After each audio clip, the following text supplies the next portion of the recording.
Can you imagine a single act of kindness sparking a wave of gratitude that travels miles and touches hundreds of hearts? A nurse paid for a veteran's meal. 24 hours later, 300 Marines lined up outside her house, plunges you into Grace Morales' story, whose selfless gesture ignited a solidarity movement that forever changed her community. Before we dive in, subscribe, hit the bell, and give us a like so you don't miss more stories like this. Let's get started. Dawn was timidly peeking over the adobe roofs and cobblestone streets of the small town of Santa Lucía. Stray cats stretched their sphincters in the rising sun, while the windows, adorned with geraniums in clay pots, exhaled a faint scent of lavender and freshly ground coffee. The murmur of the nearby river, winding between willows and eucalyptus trees on the outskirts, composed a watery melody that mingled with the first birdsong. Life had barely begun to stir in the main square. The bronze statue of St. Luke silently presided over the scene, his tunic aged by wind and rain, and the wrought iron kiosk, once a meeting place for popular conversations and dances, remained deserted, awaiting future afternoons of boleros and social gatherings. There was no rush. In Santa Lucía, time took the liberty of passing by unhindered. A few steps away, the small hand-painted sign for Cafeteria El Remanso creaked gently in the breeze. It was a modest establishment with a rustic facade, dark wooden beams, and whitewashed walls that bore the marks of past repairs. A couple of tables outside, under sun-worn umbrellas, invited passers-by to stop and watch the comings and goings of bicycles leaning against the walls. Inside, there was a warm and welcoming embrace. The counter, varnished to a shine, displayed glass jars of cinnamon sticks and jars filled with homemade cookies. In the background, an old iron stove echoed the crackling of a hearth, reminding visitors that here, at least for a moment, every cup of coffee was a comfort to the heart. Wherever you looked, the café evoked simple stories. The stranger who found refuge in a warm cup, the elderly couple who, every morning, shared laughter and memories at the same table, the backpacker who jotted down fleeting impressions of the town in his journal. The owners, a middle-aged couple, Maria and Hector, knew everyone by name and didn't overcharge those in need. Here, no one goes hungry or owes money, was their motto printed on the blackboard next to the prices. That first day of the narrative, however, would be special. Beyond the friendly routines and usual greetings, there was a feeling of furtive anticipation in the air, as if destiny waited hidden behind the curtain of everyday life. The rays of sunlight, filtering through the fogged-up windows, drew golden patterns on the tables and the aged wooden floor. Each suspended particle of dust became a fleeting flash of light. The wall clock, with its Roman numerals and serene pendulum, struck 7 o'clock when the first customer of the morning pushed through the door. Its bell rang with a cheerful tinkling, announcing the beginning of another day of shared stories, of spoons clinking against cups, and of confidences shared over the warmth of coffee with milk. And so, in that peaceful corner where embraces in the form of drinks and sincere words converge, the story that would change the course of many lives was born. Because, no matter how much the people of Santa Lucía seemed immobile in their routine, a gesture of kindness was enough to break the chains of indifference and ignite the spark of solidarity. With that delicate promise hanging in the air, the café was filled with life. Working people, mothers with children in their arms, elderly people holding breadsticks for their coffee. Everyone found a temporary refuge in El Remanso. And although no one knew it yet, on that morning someone would begin to write a chronicle that would transcend its borders. Grace arrived at the hospital before dawn, when the sky still held the last traces of night. Dressed in her sage-green uniform, comfortable shoes, and stethoscope hanging around her neck, she moved with a firm step down the main hallway, greeting every nurse and doctor she encountered with a genuine smile. Her colleagues knew her as the light on duty, as she always radiated warmth even after a grueling shift. Originally from a poor neighborhood on the outskirts of Santa Lucía, Grace had decided to become a nurse after witnessing her mother's dedication, also a healthcare worker, during the dengue outbreaks. She had inherited from her mother a blend of poise and tenderness, that attentive gaze that perceived the hidden pain of each patient, and those delicate hands that soaped and bandaged, but also comforted with a simple touch. Before entering the emergency room, she took a small portrait out of her bag. It was her and her 6-year-old son, Mateo, hugging each other after his kindergarten graduation. Whenever nostalgia overcame her, she paused her routine for a moment to remind herself that every effort, every sleepless night, every shed tear, was for him. He deserves the best, and I can give it to him, she repeated to herself.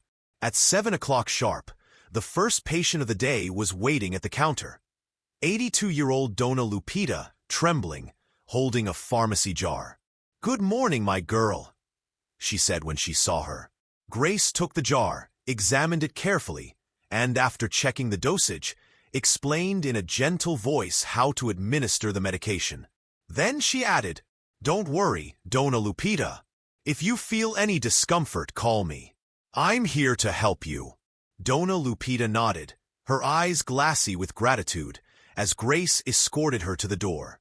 Such gestures were her daily bread, not only administering treatments, but also listening, supporting, and comforting. Between emergencies and medical procedures, Grace treated a young man who had fallen during construction, applied a compression bandage to a delivery man who had a flat tire, and checked the vital signs of a patient with asthma. When the clock struck 12, she barely had a minute to drink water. However, she used that brief break to call home and ask for Mateo. "How was your drawing today, sweetheart?" "I put it on the fridge, Mommy," he replied in his sweet voice. "I love you." "Me too, my love. See you in the afternoon." When she hung up, a lump formed in her throat. Still, she forced a smile and continued with her work. When lunch was served, she placed her lentil and rice platter on a tray and found a quiet corner in the break room. There, under the hum of the fluorescent lights, she remembered the promise she'd made to her son to take him to the plaza on Saturday. "Uncle Carlos told me there's going to be a carousel," he told her excitedly. A promise she might have to postpone again. With each completed task, Grace felt the weight of responsibility, but she didn't let it upset or break her. On the contrary, each small achievement reinforced her commitment. Her uniform bore not only the name of the hospital, but also the desire to transform the sadness of others into a glimmer of hope. The clock struck 11 in the morning when Grace finished the last treatment of the day. She had been standing tirelessly for hours, attentive to every beep of the monitor and every pale face arriving from the emergency room. Her back felt the weight of so many awkward positions, and her feet burned inside her nursing shoes, but her gaze remained steady. She knew she had to give 100% at the hospital, and then, without delay, give it her all at home for her son Mateo. As she stepped out the door for the morning shift, she took a deep breath of the fresh air in the center hallway. Her lab coat still stained with antiseptic, she paused by the coffee machine to pour herself a small sip of liquid energy. "Thanks, buddy," a voice said from behind her. It was Anna, her coworker. "I don't know what I'd do without this," Grace joked, resting the mug against her upper lip. "You always find time for everything. How do you do it?" "When you love what you do, you learn to stretch the hours," she replied with a tired smile. She packed a sandwich she'd been carrying in her bag, beans, low-fat cheese, and a touch of avocado, and put it next to her coffee. There wasn't much time for lunch. She had a 12:30 meeting with the school bus. With the balance of an acrobat, she picked up her bag and ran to the locker room. At 1 in the afternoon, after the short walk, Grace arrived at the gates of the elementary school. As soon as they saw her, the children crowded around. Laughter, shouts, and space invaded. Mateo, disheveled and carrying his lunchbox half open, hugged her tightly. "Mommy, did you come to buy me churros today?" he asked hopefully. "I brought something more nutritious, my love," she said, opening the bag.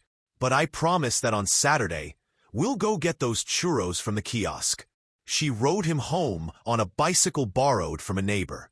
Along the way, he took the opportunity to tell her about the drawing he'd done in art class and the dinosaur rescue mission in his favorite video game. Grace nodded, listening intently to every word, while maneuvering carefully to maintain her balance. Back home, she made a quick pasta dish with homemade tomato sauce and vegetables. Matteo sat at the table, devouring it enthusiastically. "Mommy, your vegetables taste like summer camp," he said between bites. "You have to eat well to grow strong," she replied, stroking his hair. After lunch, they reviewed his homework together, addition letters and a drawing of a family surrounded by hearts.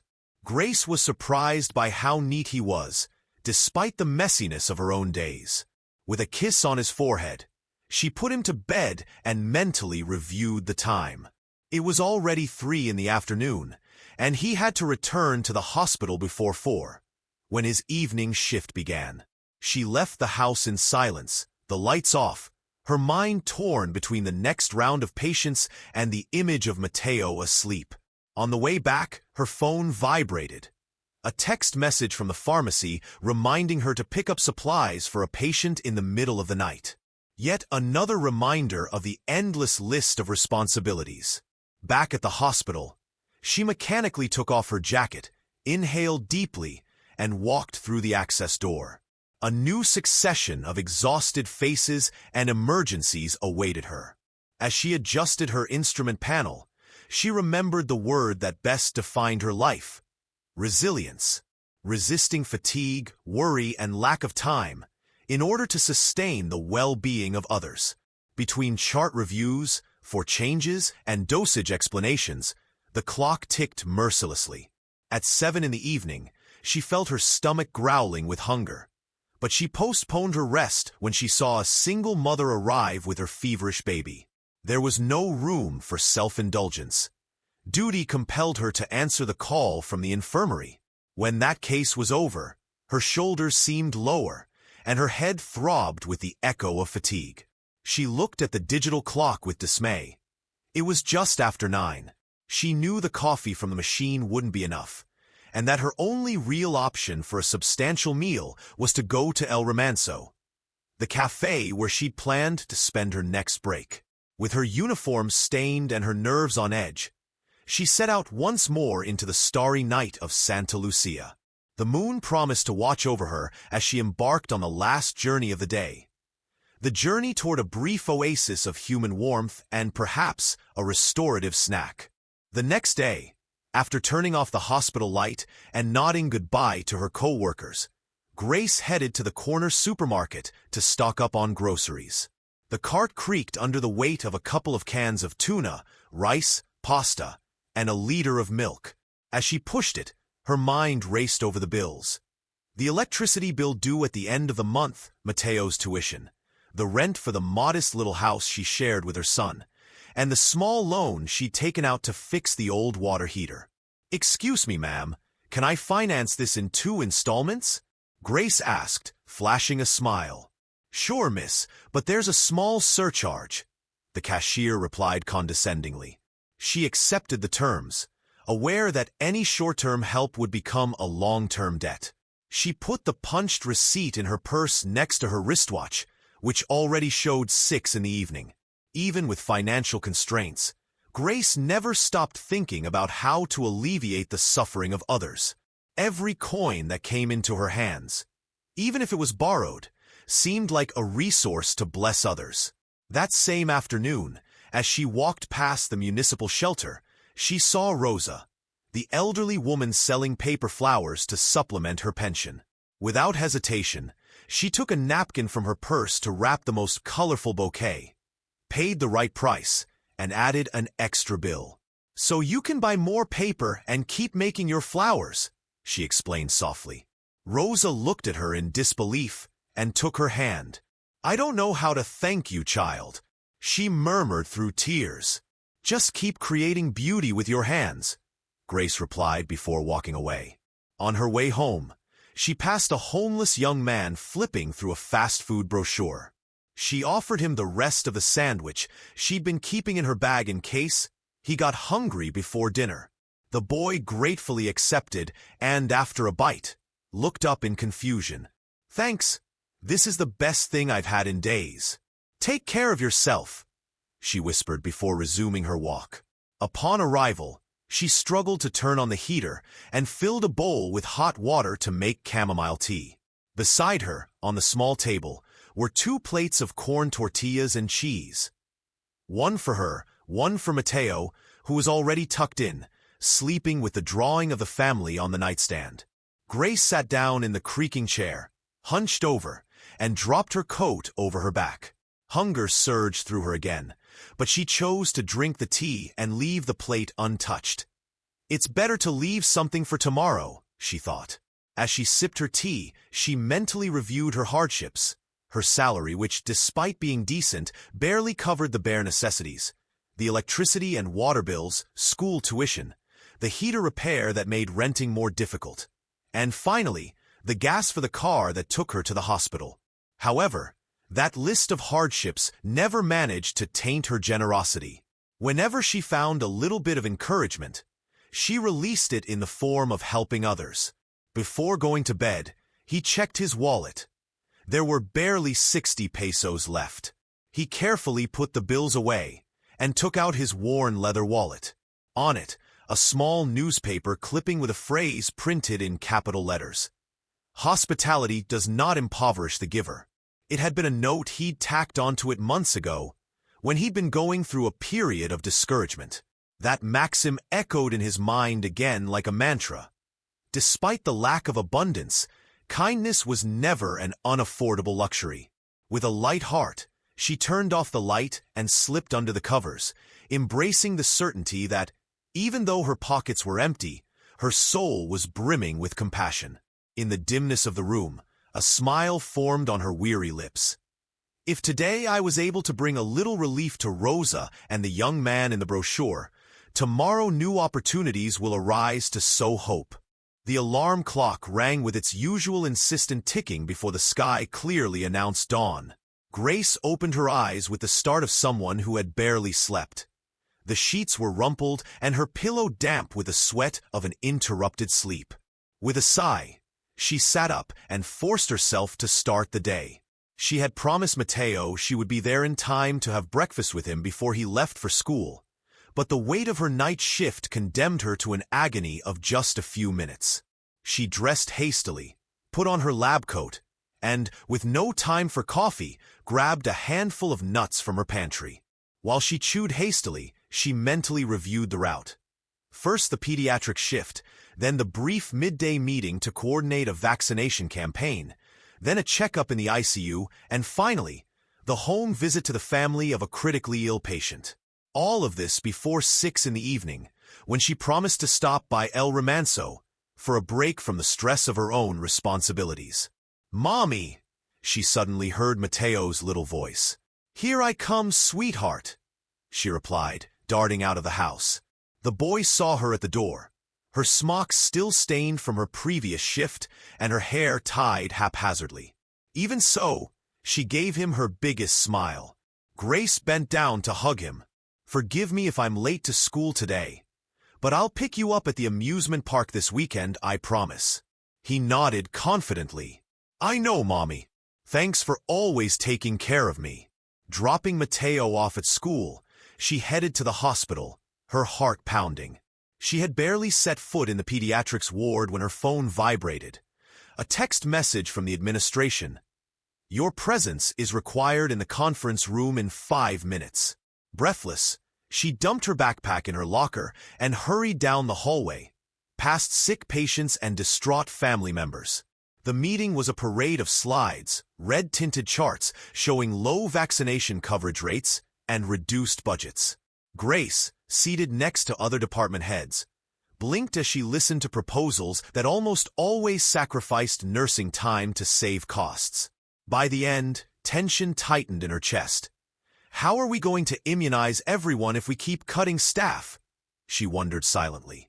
She returned to the ICU, just as a premature baby's monitor began beeping insistently. Without hesitation, she changed the four, adjusted the oxygen pressure, and consulted with the on-call physician. The mother's subdued cries and the team's relieved expressions reminded her of the essence of her work.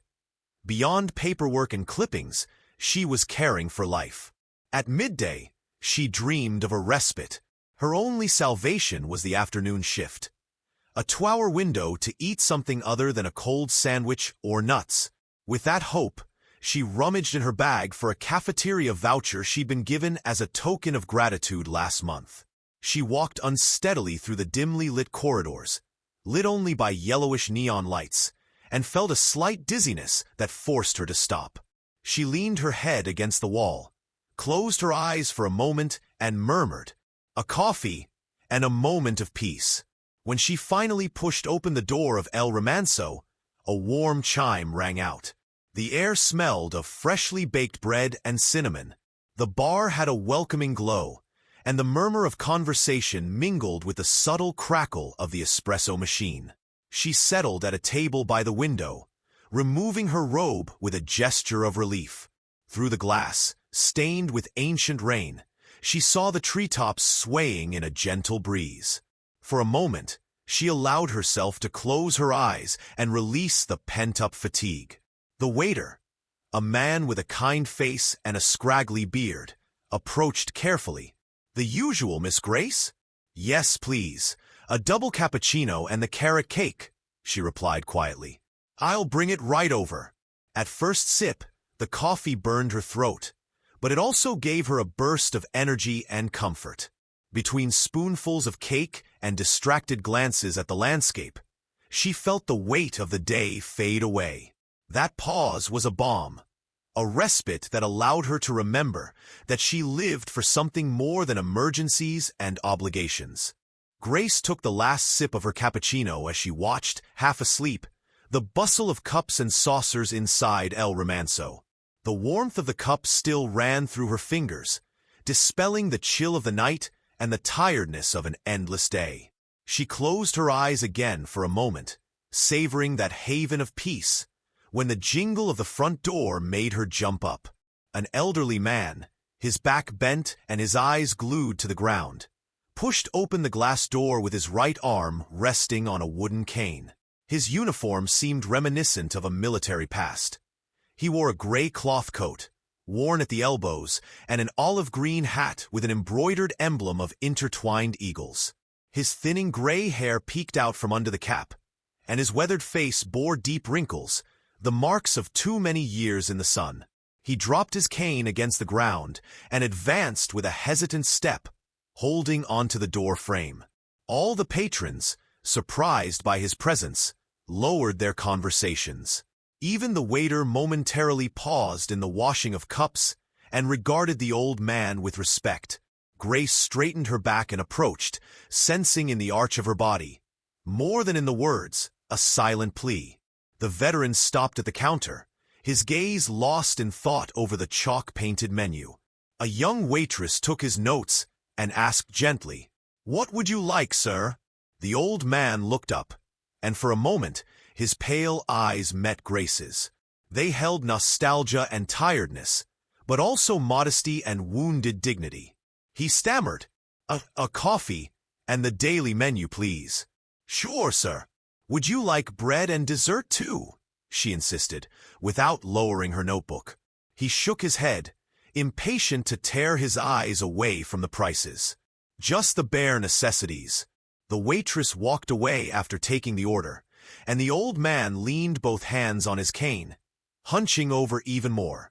He shakily took his wallet from an inside pocket and slid a handful of coins onto the counter.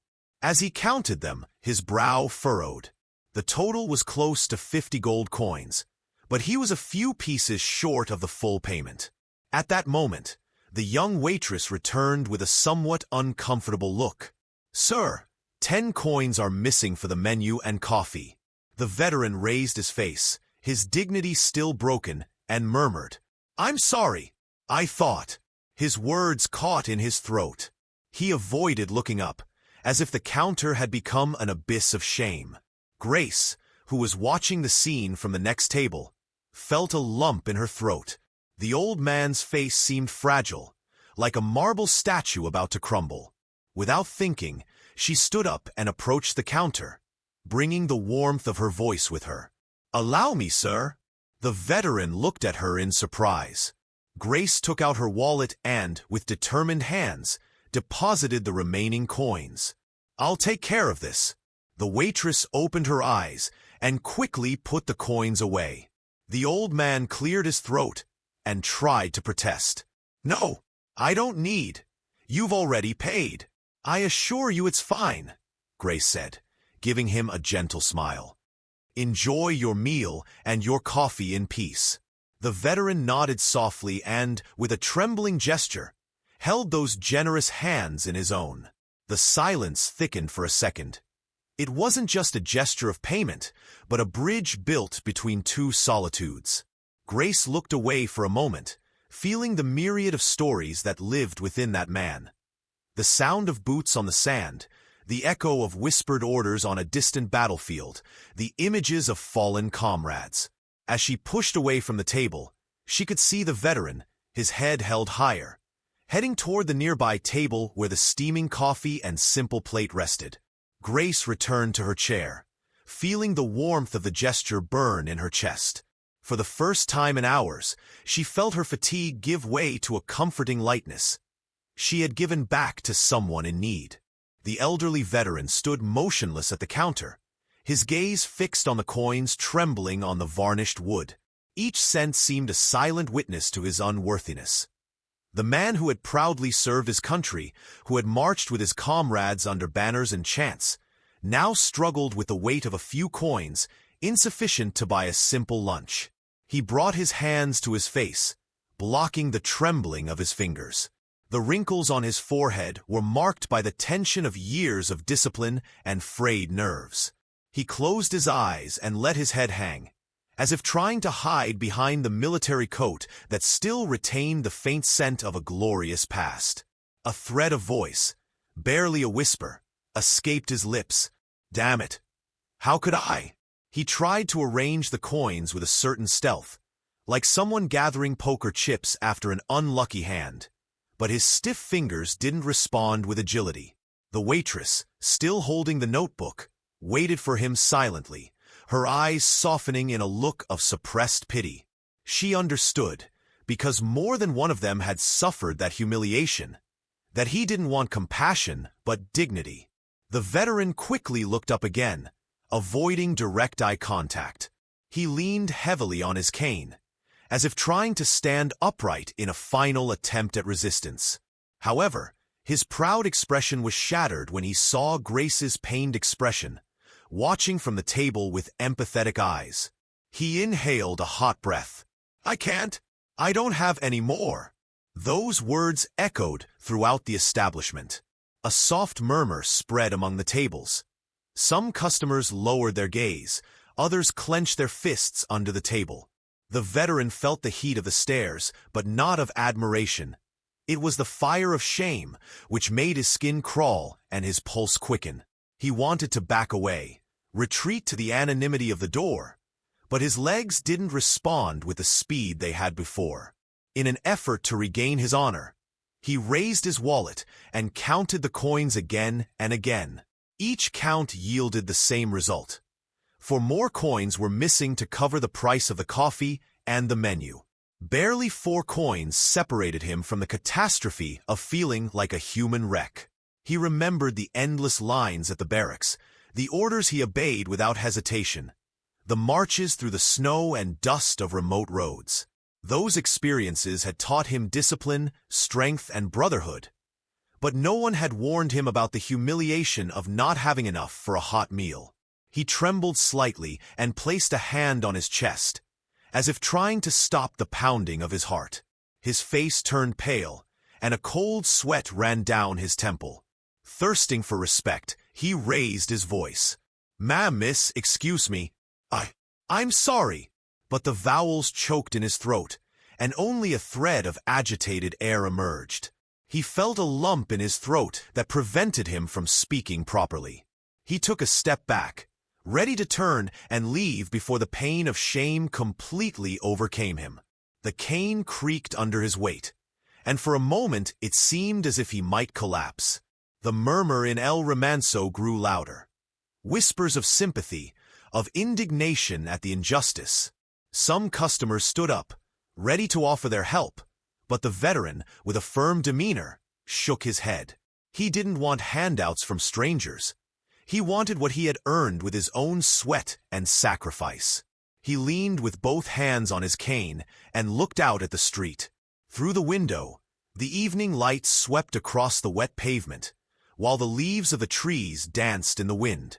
There, outside that warm refuge, the veteran dreamed of returning to the solitude of his makeshift home, where no one would see him in the misery of his helplessness. Yet, deep in his heart, a spark of hope still throbbed. Perhaps, just perhaps, someone would understand that this gesture wasn't one of charity, but of recognition for a life dedicated to him. And then, something indefinable stopped him. The soft glow of Grace's sage-green uniform, emerging from between the tables, ready to extend the hand life had reserved for him. Grace noticed the tremble in his voice and the tension in the air like a whisper of brittle thread.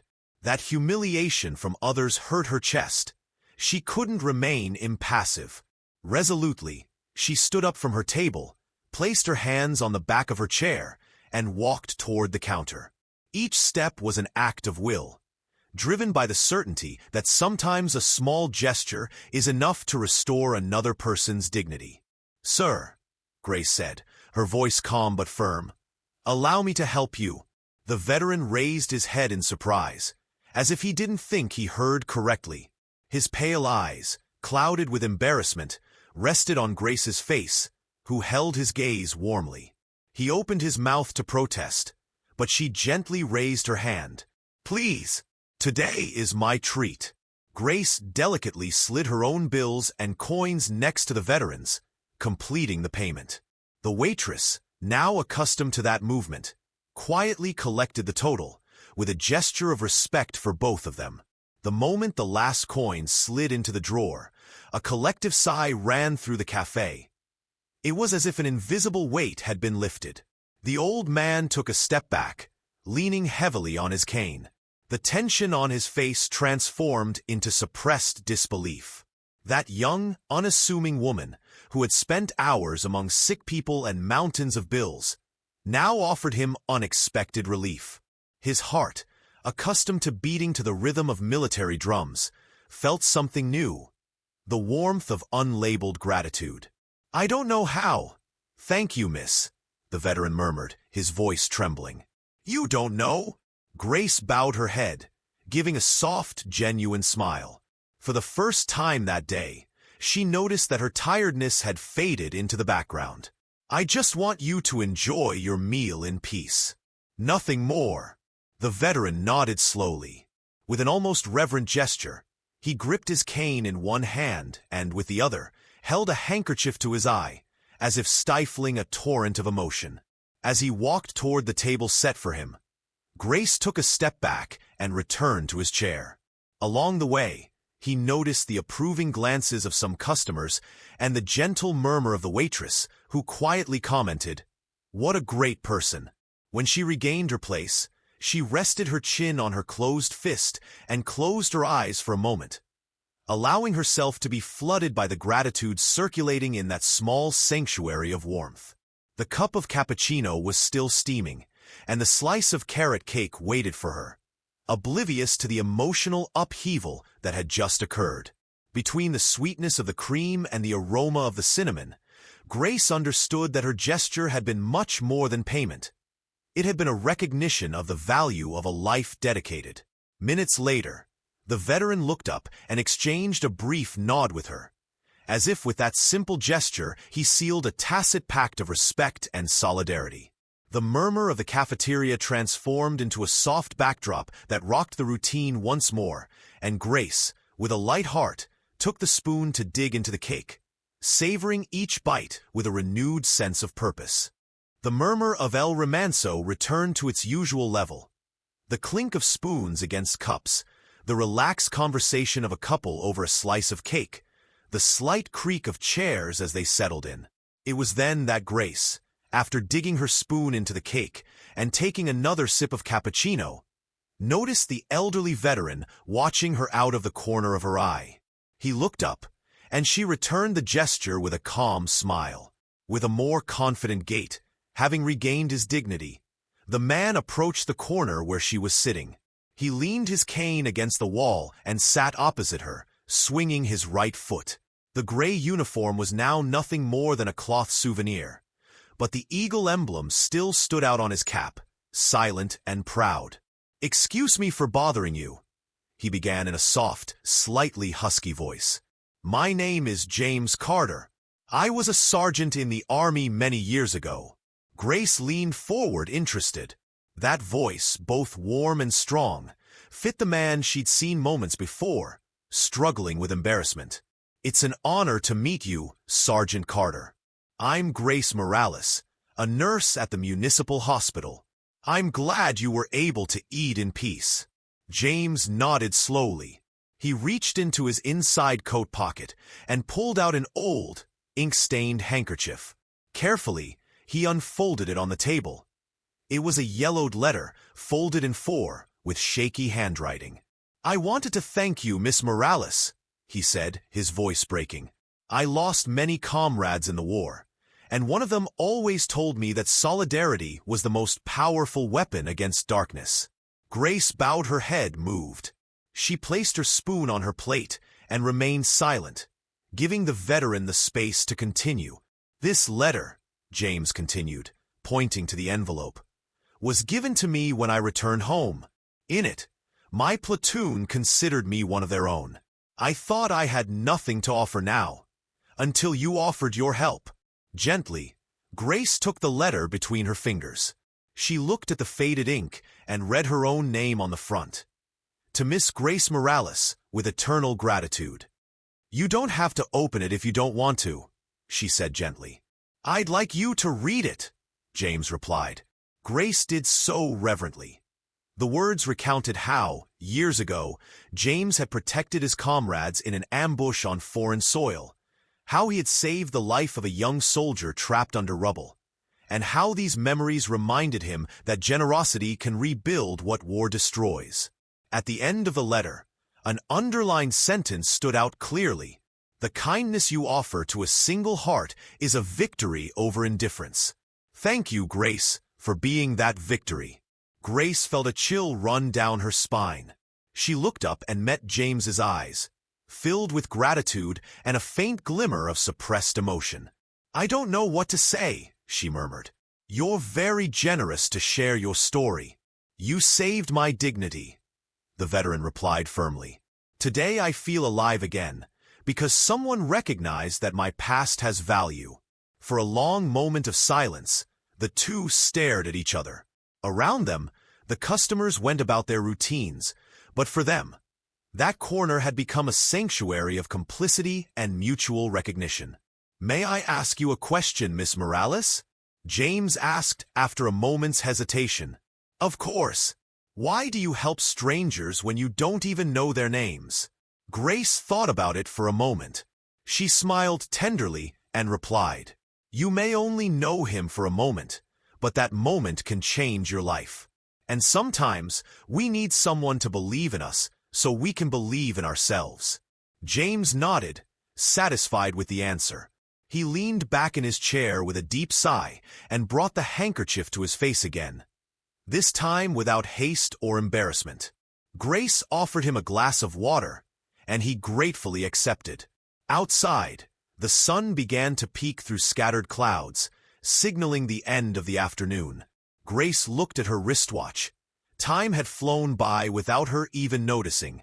"I'm afraid I must return to the hospital," she said regretfully. "And I must leave you this letter so you'll always have it," James said, placing the envelope on the empty plate. Grace nodded, moved. They both stood up almost simultaneously and shook hands with respect and affection.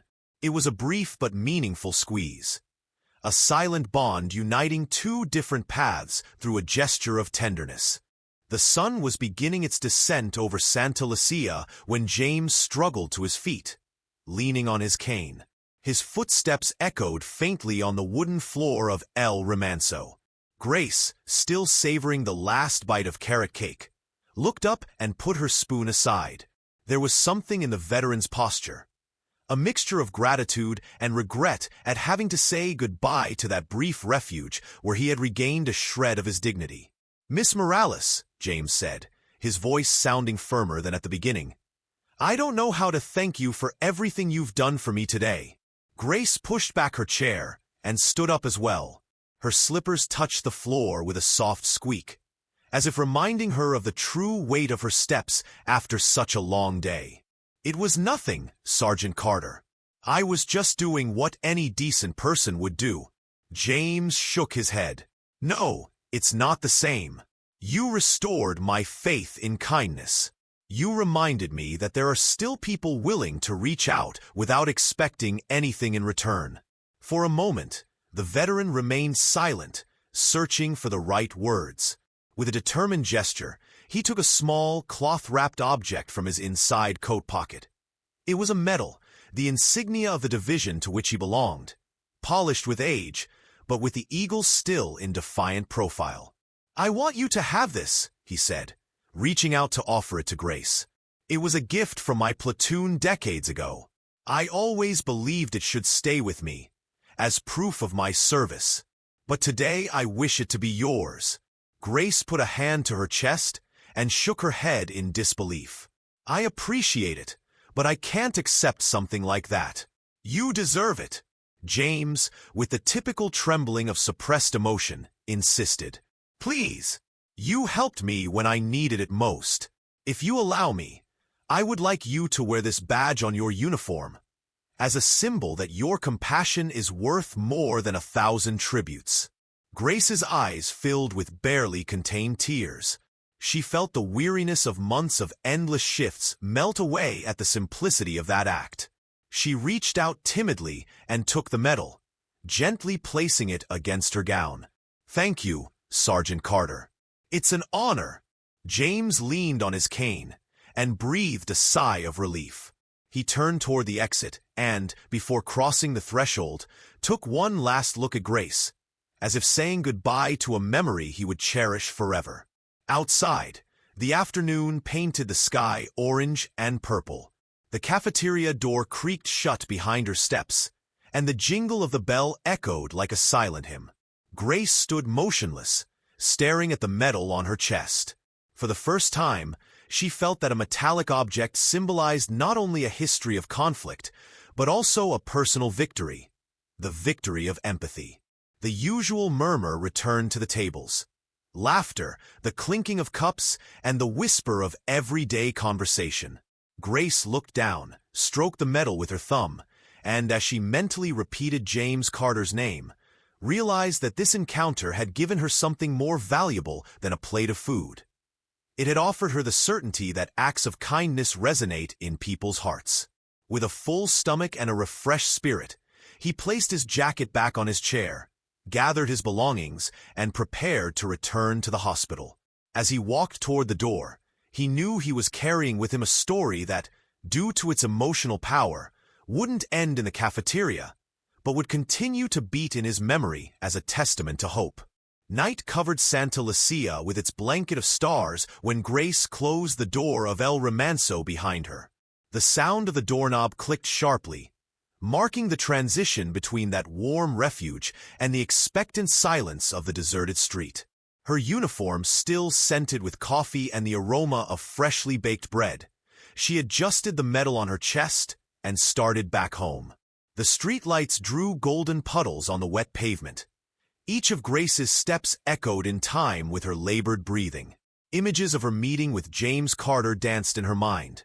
His quiet voice, the sparkle in his eyes as he handed her the letter, the final gesture with the medal. Still, she couldn't imagine the effect that act would have on her own life and the lives of those around her. For her, it had all been just another moment in her routine, between guard duty and last-minute shopping. As she turned the corner, she saw the closed window of the El Trigal bakery and a pair of stray cats lurking among the dumpsters. She took a deep breath of fresh air and wondered if she should stop by the pharmacy to pick up supplies for the early morning patient. But she remembered the receipt she was still carrying in her purse. Tomorrow would be another day of bills and calculations to balance the budget. That daily reality threatened to drag her back into the maelstrom of responsibilities. Yet the metal pulsed against his chest with an unexpected warmth. It was as if a current of light coursed through his veins, carrying with it the echo of a veteran's gratitude. With every step, he felt the power of that redemptive gesture, and for a moment, he raised his face to the sky to contemplate the stars. Maybe I'm not special, he thought, but my kindness does have power. When she arrived at the small house where she lived with Mateo, she found the living room dim. The bedside lamp emitted a faint orange glow, like a beacon of light in the middle of the night. Grace hung her keys on the coat rack, left her purse next to the table, and turned on the main light. The small space, with its walls decorated with her son's school drawings, seemed more welcoming than ever. On the dining room table, the saucer with the chamomile tea she had prepared that morning still lay. A couple of biscuits, dry and lukewarm, waited next to the cup. Grace poured herself another sip. The warmth of the liquid comforted her flailing stomach. She settled into the creaking chair and reviewed the hours that had passed. It was all so natural, she reflected, like a handful of coins twirling in the air, like a couple of words shared. She thought of James Carter, that old man who, despite the fatigue of years, still searched for a shred of dignity at the end of his days. She felt a pang in her chest as she imagined his wounded pride transformed into gratitude. Perhaps he will return one day, she mused to herself. Or perhaps his story will inspire others. With that thought in mind, she tucked the medal into a safe place in her purse, next to the hospital receipt and the newspaper clipping that read, "Hospitality does not impoverish the giver." Suddenly, her phone vibrated with a text message. It was the hospital, reminding her of the emergency room shift that started in 5 hours. She sighed at the thought of her lack of sleep, but pressed her lips together and replied, "I'll be there." Then she checked the time, 11:50 p.m. It wasn't long before rest would claim its right. She stood up, picked up the bowl, and carried it to the sink. The hot water reminded her of the small water heater that needed repair, and a pang of worry about the cost made her frown. Still, she felt an unusual calm. That night, the world seemed a kinder place, a place where generosity flourished without asking permission. Before going up to the room, he looked out the hallway window. It was pitch dark, with only the faint glow of a few stars visible. "Tomorrow is another day," he promised. With that certainty, he took off his shoes at the door and slipped under the covers. As sleep claimed her, her last thought was for Mateo. "I'm going to give my all so you can grow up in a world where goodness triumphs." With that luminous thought, she closed her eyes and, for the first time in many nights, allowed herself to dream without nightmares. That night, as the moon cast its pale light over Grace's small bedroom, her mind couldn't rest. Even lulled by the soft whir of the fan and the distant murmur of the river's waves, her heart remained alert, replaying the images of the day over and over again. The old veteran, his trembling voice, the trembling of the bill, and the medal now resting in her purse. She sat up in bed, careful not to wake Mateo, who was sleeping peacefully between white sheets. She hugged her pillow and gazed at the wooden ceiling, where the grain traced winding paths that reminded her of hospital hallways. She closed her eyes and tried to recall the feeling of human warmth that had sprung up in El Romanzo, that moment of shared kindness that now reverberated within her. Phrases James Carter had whispered to him echoed in his head. "Solidarity is the most powerful weapon against darkness, and the kindness you offer to a single heart is a victory over indifference." How was it possible that such a simple gesture had sparked such profound gratitude? How had a few coins and a cup of coffee altered the dignity of a man who had lived through cruel battles? As she meditated, she felt the weight of empathy, that silent force that drove her to serve without expectation of reward. She thought of her mother, the nurse who taught her to put the well-being of others above all else, and of the nights as a child when she cared for her younger sister when she was consumed by a fever. She remembered the scent of soap on her mother's hands and the trembling in her voice as she recited a hymn of protection. That family legacy she wove in her mind now presented itself in vivid images, a continuous cycle of giving that drew on the same energy that nourished the heart. The hours passed slowly. Grace got up to get a glass of water and, as she passed by the desk, saw the newspaper clipping that read, "Hospitality does not impoverish the giver." She stroked it with her index finger, as if afraid it might disappear. She wondered if her financial limitations would diminish her ability to continue helping, but the James medal gleamed in the yellow light of the lamp, and its gleam reminded her that the value of generosity isn't measured in coins, but in the willingness to reach out. She approached the window, drew back the curtain, and breathed in the warm night air. The village slept peacefully, save for the croaking of frogs by the river and the intermittent chirping of a cricket. In that profound silence, her mind pictured possible scenarios. What if tomorrow an old man arrived with a sunken gaze, reminding her of the need of so many others? Could she, with her fair salary and expenses, sustain so many acts of kindness? However, she found no more convincing answer than that conviction. Empathy welled up within her like an inexhaustible spring. She returned to the bed, put her arm around Mateo, and placed the medal on the nightstand, next to the portrait that showed them smiling on a sunny day. The warmth of the medal against the wood confirmed to her that, indeed, kindness was a fire that consumed not resources, but selfishness and indifference. As she closed her eyes, she imagined a world where every compassionate gesture lit lights of hope on someone else's face. And in that instant, she felt that, despite the shadows of the night, her heart found comfort in the certainty that empathy always wins. With that last thought, a silent prayer that her son would grow up in a caring environment, Grace let sleep envelop her. Her thoughts still revolved around James's words. His compassion is worth 1,000 praises, and that melody of recognition lulled her into a deep sleep.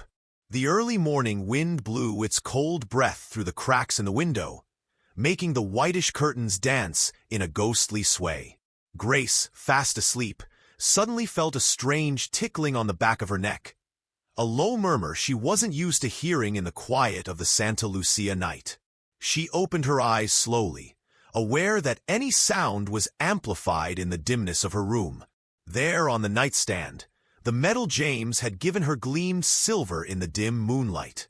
It looked like a tiny beacon, inviting her to remain alert. Grace sat up quietly, carefully pushed back the sheet, and slid her bare feet against the cold floor.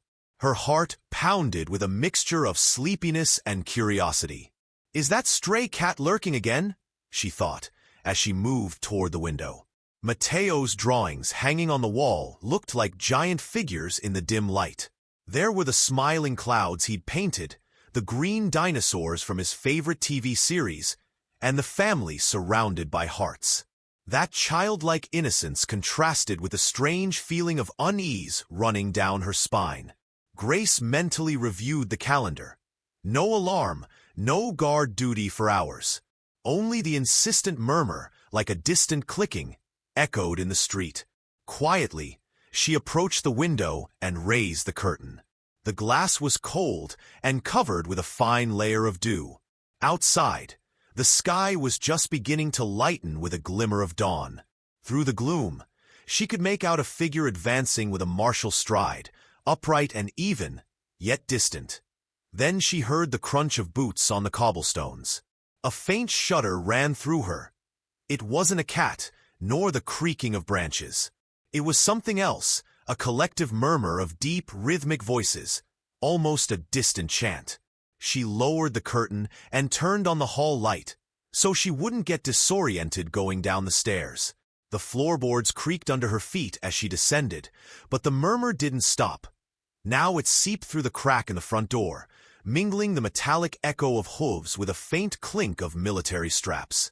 Grace stopped on the landing, caught her breath, and placed her hand against the wall, feeling the vibration of that murmur. "What's going on?" he muttered to himself, straining his eyes in the darkness. "I wasn't expecting visitors at this hour." Then she remembered the promise she'd made to Mateo, to take him to the park, buy him churros, tell him stories before bed. She'd have to postpone that plan, but curiosity won out over sleep. She slipped her feet into her slippers and, without closing the door completely, leaned halfway out into the hallway. From there, she clearly heard the rhythmic sound of boots, the rustling of heavy shirts, and the metallic click of some insignia swaying to the beat of the march. Trembling with anticipation, she walked to the front door and cautiously turned the handle. An orange glow filtered through the threshold, the light from the portable spotlights some onlookers had turned on to illuminate the scene. Grace squinted and lowered her head, trying to shield herself from the glare. Through the side window, she saw, from left to right, figures advancing in formation. She couldn't believe her eyes. A platoon of Marines, standing at attention, in line, their helmets and impeccable uniforms. She felt a chill run through her body. Those armed men, bristling with discipline, were advancing aimlessly. And the strangest thing of all was that they were looking in the direction of her door, like silent guests at an imminent homage. Grace took a step back, her heart in her throat. It defied all logic. What were those soldiers doing arrayed in front of her house at such an unsociable hour? Not knowing whether to leave or retreat to the safety of her home, she felt curiosity driving her forward. She pressed her palm against the wood of the door, took a breath, and squinted for a better look. Between the helmets and lines, she made out an olive-green uniform very similar to the one James had worn that afternoon at the cafeteria.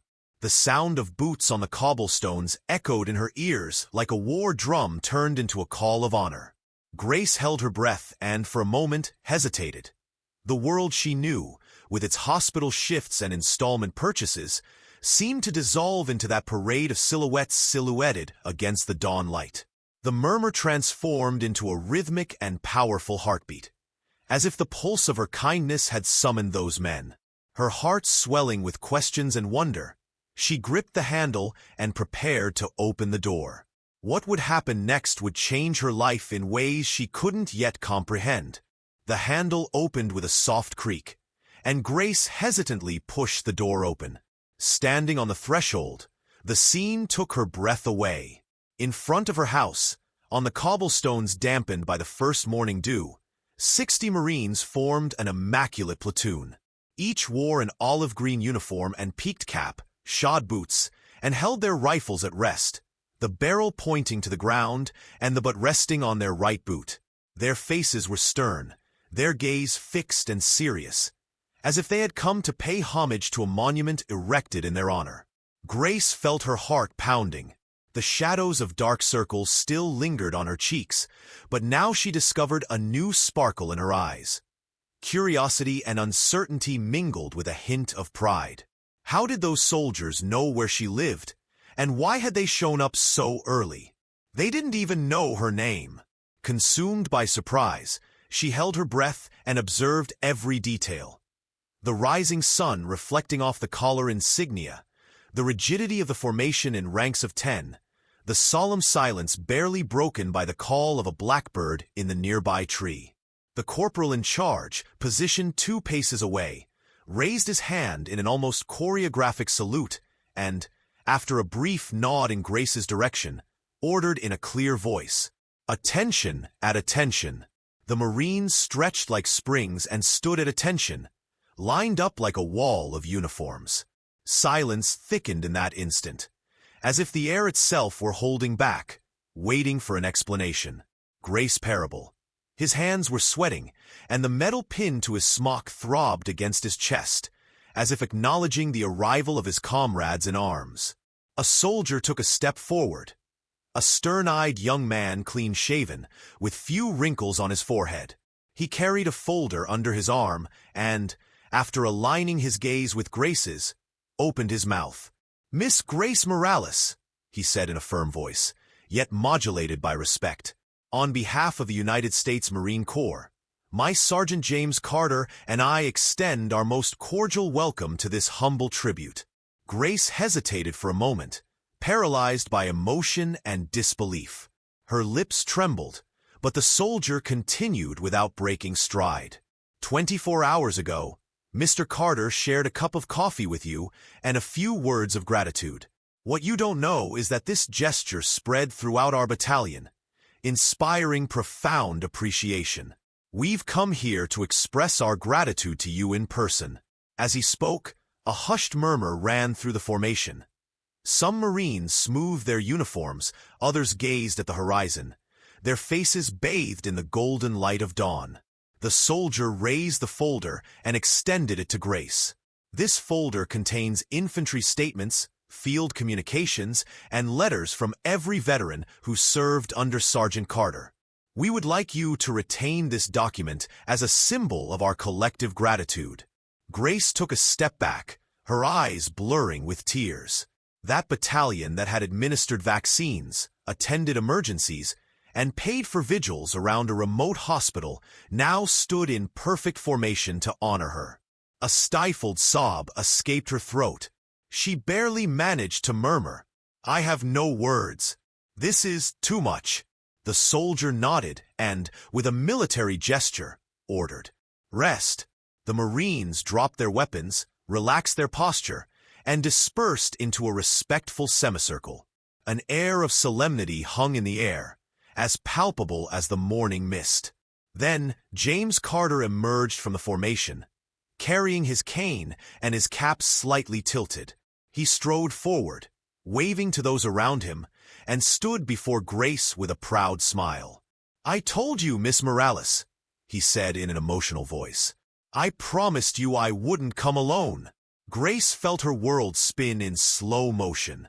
That old man with a medal and cane, accompanied by his platoon, was the embodiment of a promise fulfilled. A reverent silence filled the air as James Carter advanced through the formation of Marines. His steps, though slower than those of the platoon, resonated with the dignity of a man accustomed to the steady march of his days on duty. He was now dressed in the full uniform he had worn in the war, his jacket immaculate, his rank insignia neatly aligned, his division medal pinned above his left pocket, gleaming in the first rays of the morning sun.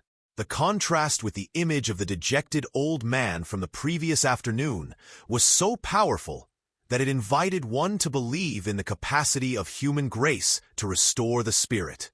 Grace, her heart still pounding, followed James's every step with her eyes. She had never seen a veteran up close in his official uniform. The medals and stripes seemed to tell stories of sacrifice and camaraderie, of battles won and irreparable losses. In her mind, the words of the letter he had given her that afternoon echoed. "The kindness you offer to a single heart is a victory over indifference." Now before her, that victory took on a tangible dimension, tinged with olive green and gleaming boots. James stopped a few feet from Grace and raised his right hand in a military salute. Then, with a firm but emotional gesture, he spoke clearly. "Miss Grace Morales, I want to reiterate our deepest gratitude. This morning, I am wearing on my uniform the medal you helped me preserve, as well as a letter signed by each of the veterans who served alongside me." From the folder the young corporal was carrying, James extracted a large envelope, sealed with wax and stamped with the Marine Corps emblem. With hands that trembled slightly, he handed it to Grace, as if entrusting a priceless treasure. She received it reverently, feeling the symbolic weight of the document in her palms. The envelope bore the name Grace Morales, handwritten in firm script, and was adorned with small folded flags, one for each signature inside. "Please open this when you're ready," James said, taking a step back and returning his position to attention. "In this envelope is the gratitude of more than 100 men who, thanks to you, remember that their service was not in vain." Grace nodded, her voice breaking. As she slowly opened the wax seal, she smelled the scent of aged paper and field ink. She carefully unfolded the envelope and took out a letter with yellowed pages folded into 4 folds. Unfolding it, she discovered on the first page a collage of photographs. A group shot of James with his platoon mates, a young soldier smiling in the rain at a training camp, and James himself holding a wounded comrade. Beneath each image, a small handwritten note described moments of courage and solidarity. Turning to the next page, she began to read the signatures and messages. "Thank you for reminding us of our dignity." Signed, Lieutenant Roberto Salazar. "Your compassion makes us more human." Corporal Ana Maria Torres. "We will never forget your gesture." Staff Sergeant Miguel Garcia. Page after page, the letter was a moving testament of affection and respect. Each word sank into Grace's soul, and she felt a deep warmth flow through her chest. As she read, the formation of Marines surrounded her in a semicircle, silent and staring at her hands. Some held berets in a sign of honor. Others solemnly crossed their arms. In the distance, the sun climbed over the horizon, bathing the scene in gold and transforming the street into a tableau of light and commitment. Grace could barely hold back her tears. Every signature, every note, every photograph was an echo of her own gesture multiplied by the collective gratitude of a corps of veterans. After finishing reading, she placed the letter on a small stool made of wooden crates next to her doorstep. She looked at James with emotion-filled eyes and, in a soft voice, stammered, "I don't know how to thank you. This is more than I ever imagined." James stepped forward again and placed his hand on Grace's shoulder protectively. "Make no mistake, Miss Morales. We are the ones who thank you. Today, solidarity comes alive through you." With a final gesture, James stepped back a few steps to let a corporal read aloud a brief statement. "The United States Marine Corps and its veterans hereby declare Grace Morales an honorary daughter of our battalion, in recognition of her acts of kindness, civic courage, and restoration of human dignity." As the reading concluded, a chorus of voices rose in a respectful honor to whom honor is due, and the Marines, in perfect synchronicity, raised their hands to their chests in a gesture of homage. At that moment, Grace felt the entire world stop around her. The echo of the applause, the glitter of the insignia, the flash of emotion that coursed through her. When the chorus ended, spontaneous applause erupted from small open windows of neighboring houses, and some curious onlookers, leaning out onto the sidewalk, recorded the scene with their phones. Grace, with tears in her eyes, raised her hand in gratitude and covered her heart with the other, knowing that moment would be etched in her memory as the day compassion transformed not just one veteran, but an entire battalion ready to pay tribute to him outside his home. The morning mist slowly dissipated under the rising sun as Grace stood on the threshold of her home, the open letter resting on the makeshift wooden box. With each fold of the yellowed pages, the echo of hundreds of voices exalted the gratitude and hope of an entire battalion of veterans. As the corporal in charge returned to his position, and the Marines fell into reverent silence, Grace felt the symbolic weight of that document in her hands. The signatures occupied 5 pages, handwritten in disparate handwriting, each peppered with personal notes. "For your healing hands," signed by Corporal Hector L. Lince Morales. "You gave my father a hug when we barely had the strength to hold him." Lieutenant Sandra Ortiz. "In every drop of sweat shed on the battlefield, I felt your presence." Sergeant Pedro Rios. As her eyes scanned the handwriting, both trembling and firm, her heart swelled with emotion.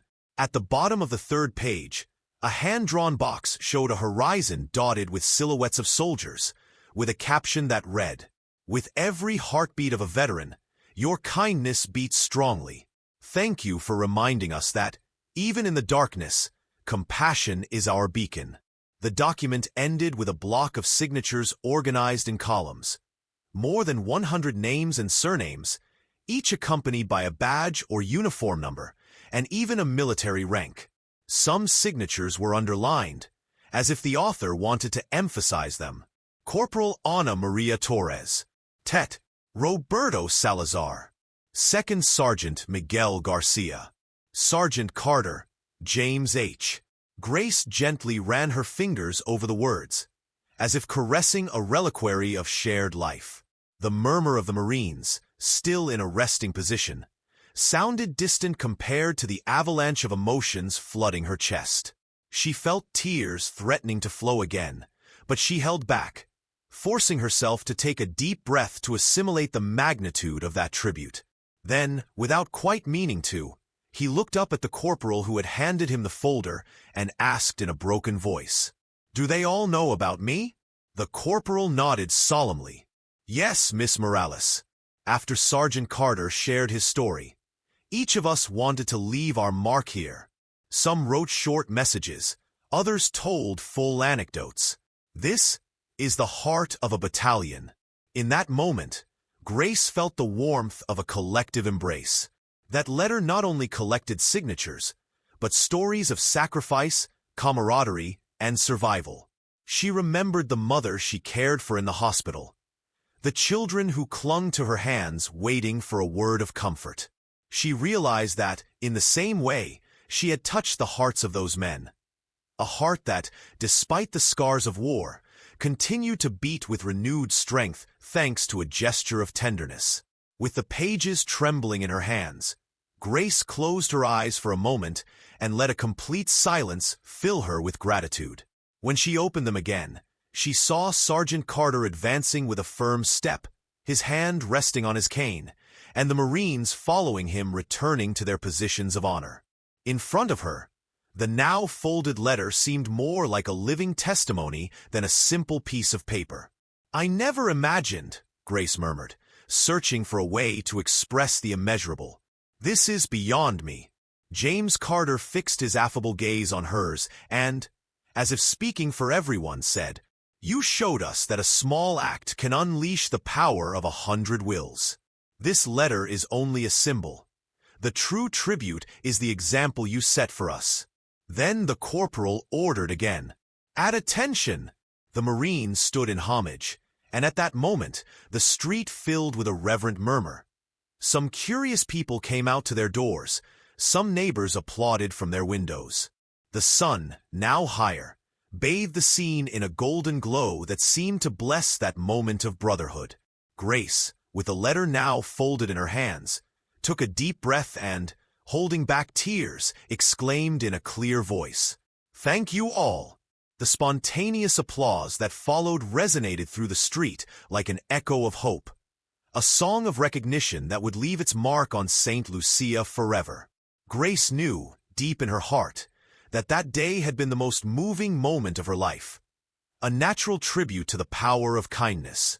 A soft murmur of wonder and excitement ran through the street as Grace, still clutching the letter to her chest, watched the Marines and neighbors slowly approach, forming a circle of admiring faces. The mid-morning sun cast a deep golden light on the insignia and camera phones, recording every moment for posterity. A few familiar figures emerged from the crowd. Mrs. Esmeralda, who ran the grocery store, wiping away tears with an embroidered handkerchief. Don Ramiro, the butcher, glassy-eyed, welcoming Grace with a bouquet of sunflowers, and a group of children carrying hand-painted signs that read phrases like "Thank you, nurse," and "St. Lucy loves you." The Marines, reorganized into a semicircular formation closer to the front of the house, broke ranks and advanced one by one to congratulate her. Each greeting was an echo of respect. A firm handshake, a pat on the shoulder, a courteous glance at the medal still pinned to her smock. The corporal who had initially welcomed them spoke again, this time with a megaphone in hand. "Mrs. Grace Morales," he announced, "on behalf of every veteran here, we want to express our deepest gratitude. Your act of kindness has united this community and shown us that compassion transcends borders. Thank you." Thunderous applause erupted on the street, accompanied by cheers and exclamations of pride. Grace, her hands trembling, sought James Carter's gaze, who returned a wink full of tenderness and respect. Then, the soft voice of the elementary school principal, Dona Inés, was heard making her way through the crowd. "Grace, You are an example to all of us.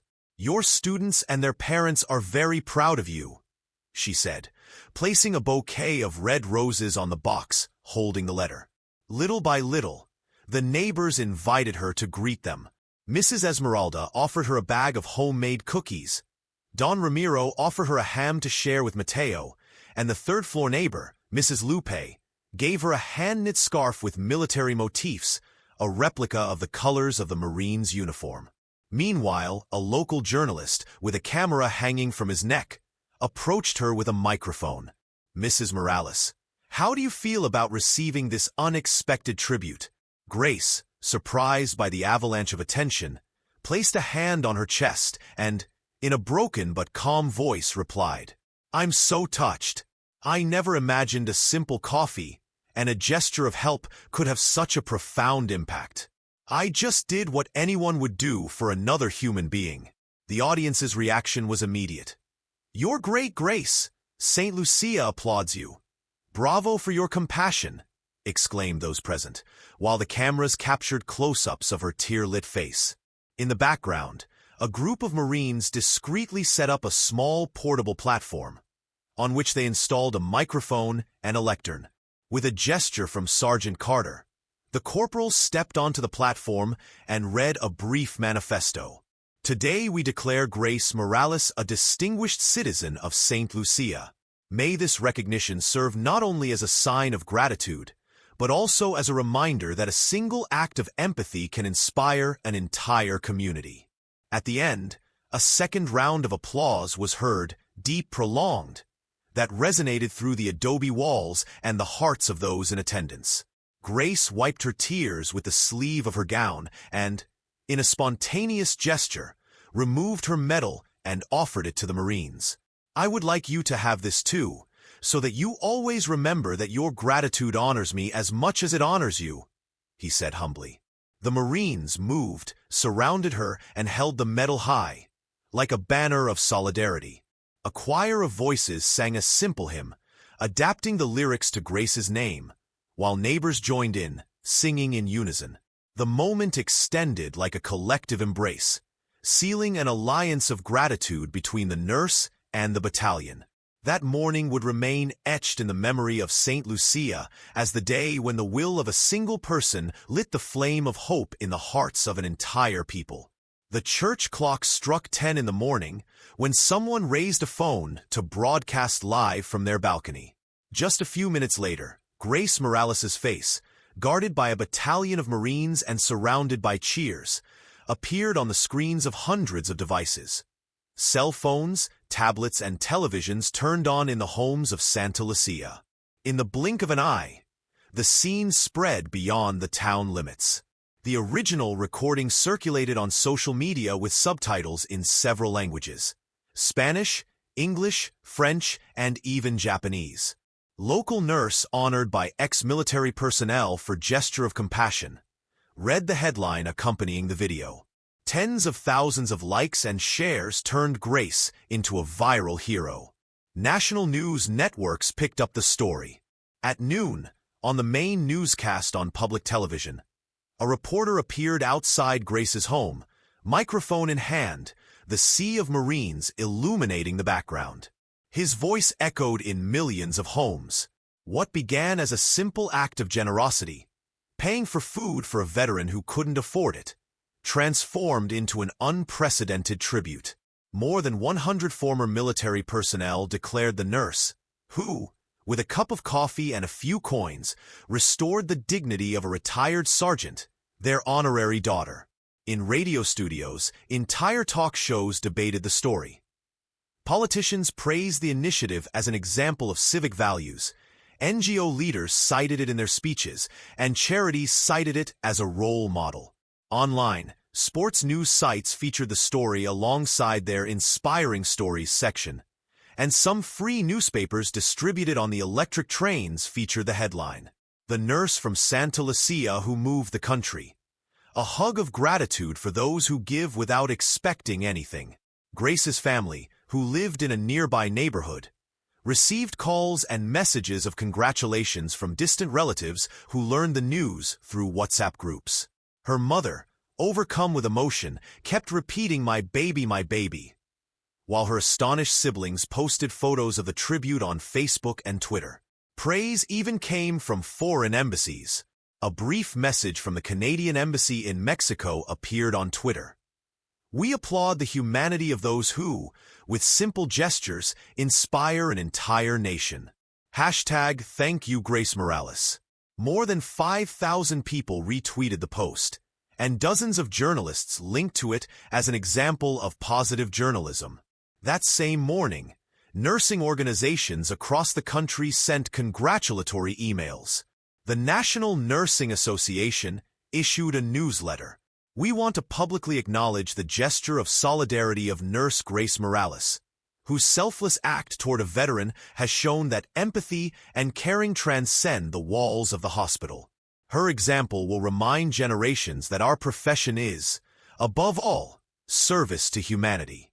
Meanwhile, on her phone, Grace watched her social media following grow. 100, 500, 1,000, 10,000. Loving comments poured in from all corners. "Thank you for showing us that kindness exists.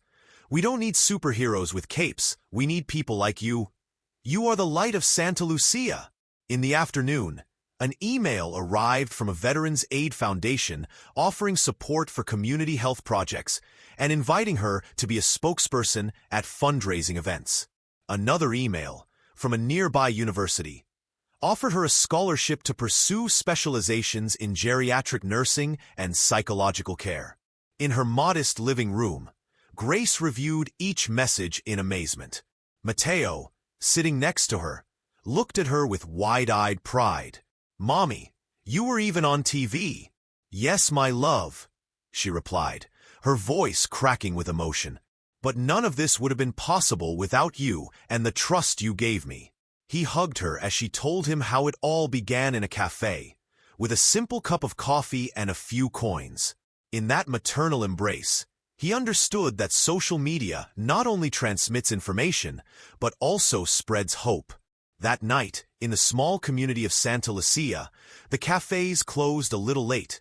Neighbors discussed the day on the sidewalks, and underground newspapers posted posters with Grace's image under the slogan, "One nurse, one people, one nation united by compassion." And so, what was a spontaneous gesture of solidarity became a national symbol. Grace Morales' story transcended borders and media, fueled the conversation in homes and offices, inspired students, professionals, and ordinary citizens.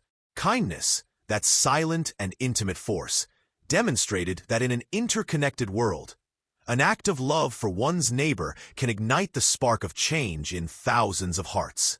In the days following the tribute, the central plaza of Santa Lucía became a hive of spontaneous initiatives celebrating Grace's event.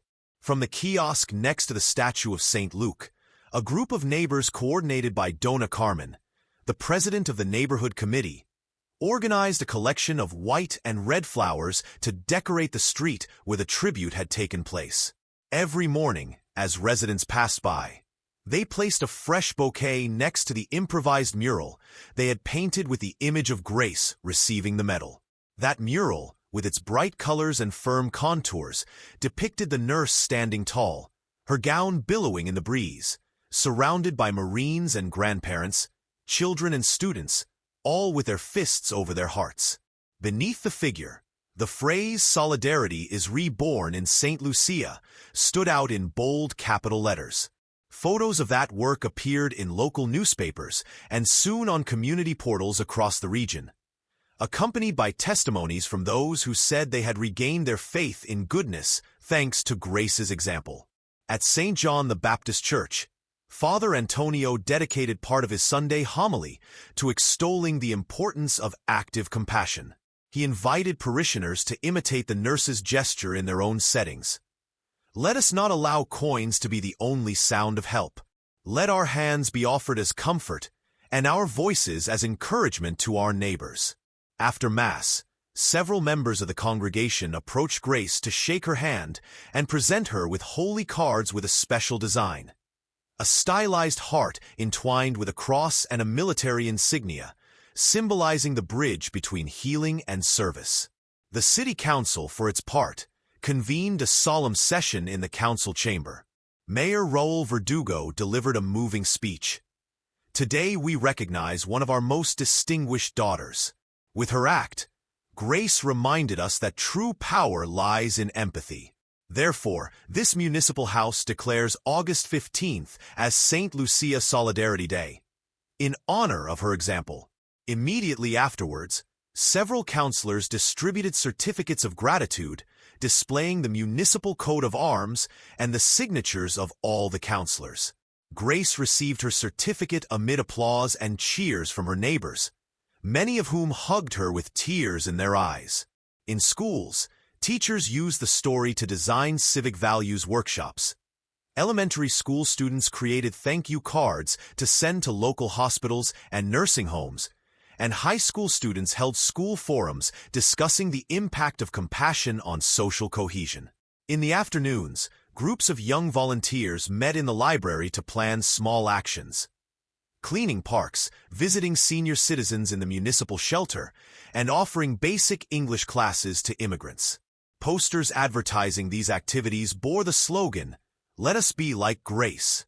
The merchants on Main Street, meanwhile, hand-painted an olive green ribbon symbol, a nod to the Marines' uniform, along with a red heart on their windows. The bakery offered bread of kindness, green-tinted seeded rolls, the cost of which included a donation to the local Veterans Aid Foundation. The Capullo flower shop sold discounted bouquets, donating 20% of the profits to scholarships for children of low-income nurses. Even the Municipal League soccer team experienced a change. Before each match, the players held a minute of silence in honor of Grace, then exchanged green sashes bearing the town's crest. Community radio broadcast interviews with those who had experienced the chain of solidarity firsthand. Sick people who recounted how a kind word from Grace had eased their pain, and veterans who whispered the echo of their gratitude. A collective sense of pride permeated every corner of Santa Lucía. At night, when streetlights illuminated the cobblestone streets, backyard tables filled with neighbors chatting about kindness as a driving force for change. Recipes for sharing togetherness and anecdotes that began with, "Do you remember when Grace?" were shared. Parents told the story to their children before bed, and grandparents called it the fable of an act of mercy made real. Thus, without media fanfare or ostentation, the community responded to the Marines' tribute by creating a network of support and enthusiasm. When she closed her eyes, Grace could hear the murmur of those grateful voices and feel the heartbeat of a people who, thanks to her, had rediscovered the true meaning of solidarity. Just 2 days after the celebration outside her home, campaigns in honor of Grace Morales began to be organized with overwhelming momentum.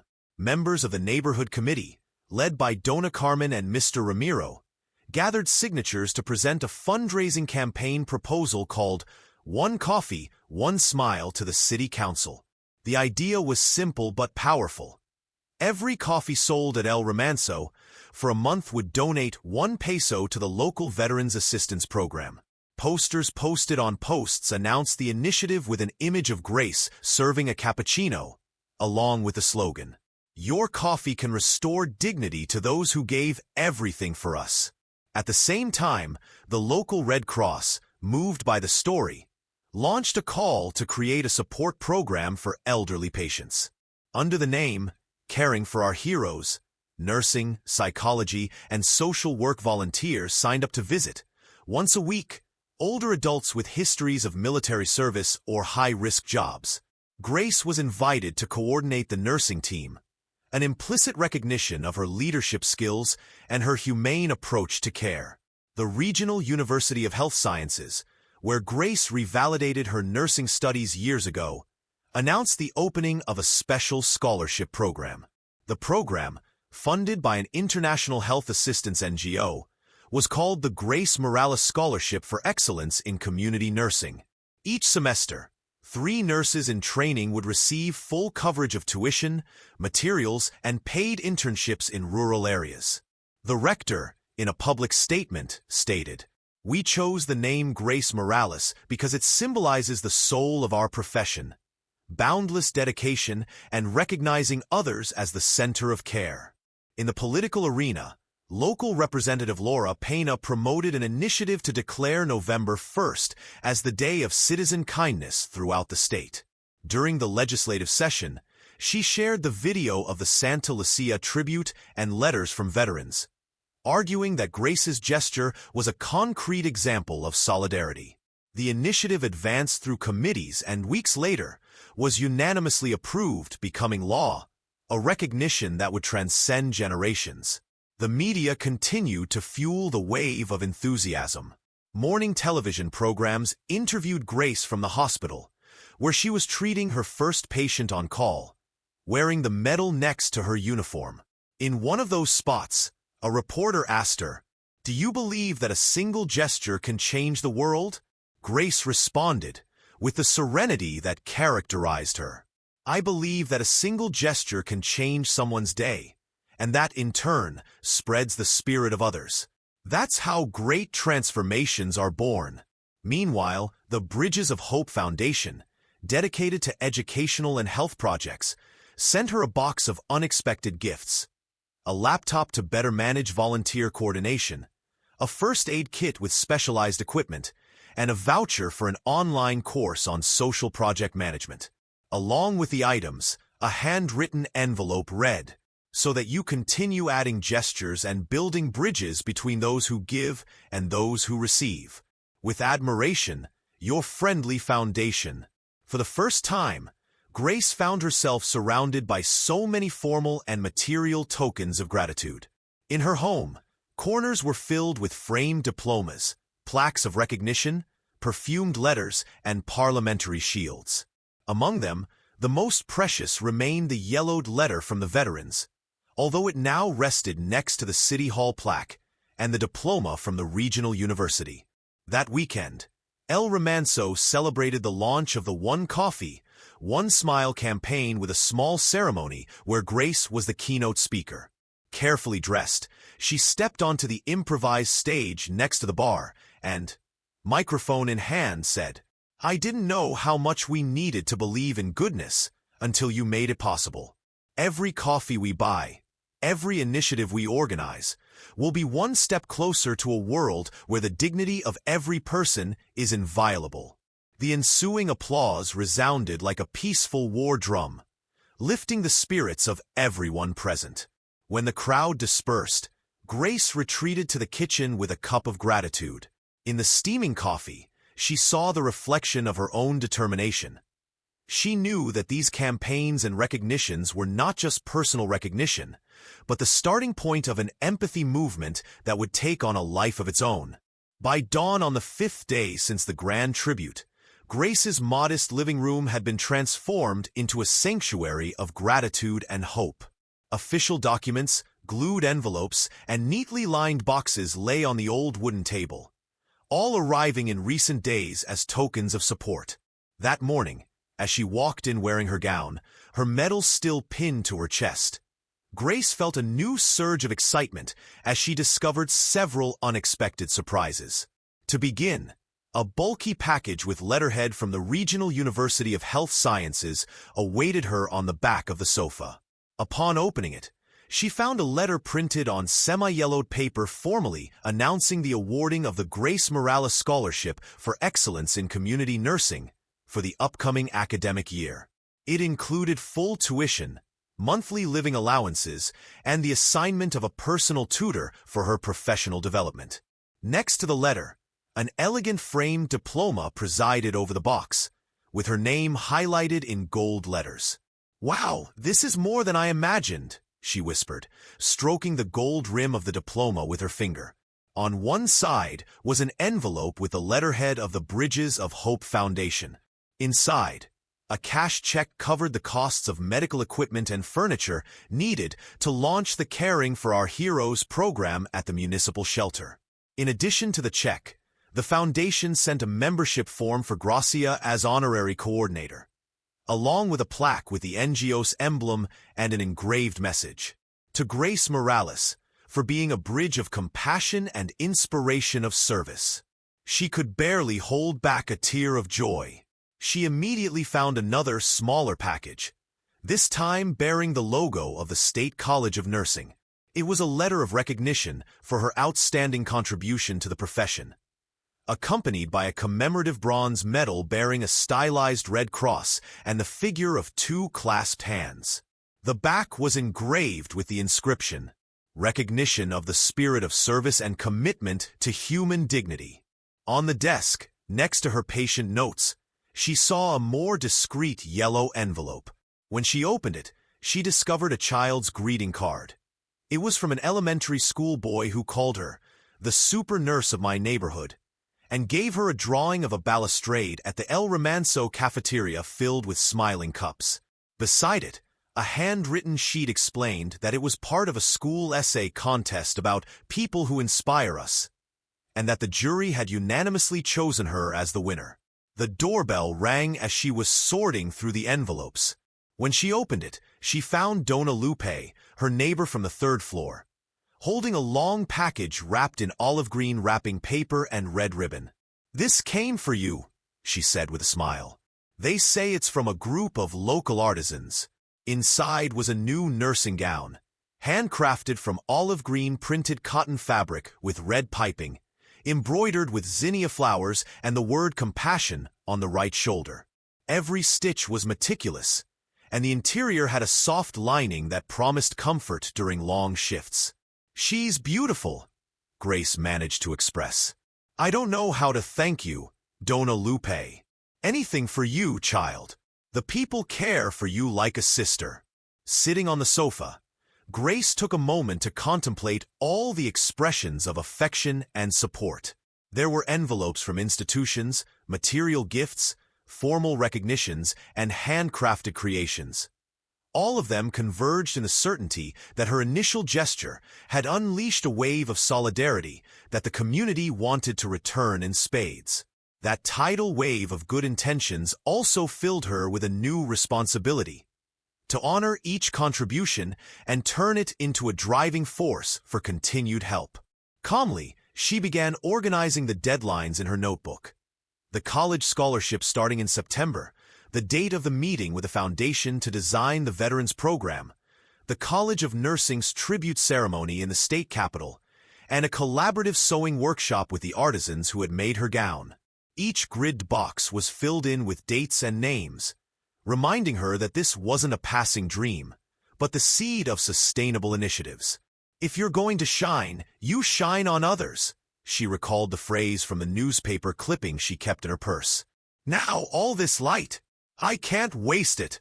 Beside her, Mateo appeared in his pajamas, holding a bowl of cereal. Seeing the new gown, the diplomas, and the packages, her eyes widened. "Mommy, what a lot of stuff!" he exclaimed, his mouth full of milk. "You're like a news princess." Grace hugged him and, in a soft voice, explained, "I'm not a princess, honey. Just a nurse who had the opportunity to help someone, and look, almost everyone came together to help me." Mateo let out a sigh of admiration. "Mommy, when I grow up, I want to bring you flowers every day." She smiled, moved and proud. In that moment, she realized that the most valuable gift wasn't any of the diplomas or envelopes, but the ability to inspire others, like her son, to believe in kindness as a transformative force. As she reorganized her belongings, Grace tucked each memento into a special place. Her new gown, her diploma, the foundation letter, and her school medal. Then, she stood resolutely and looked out the window.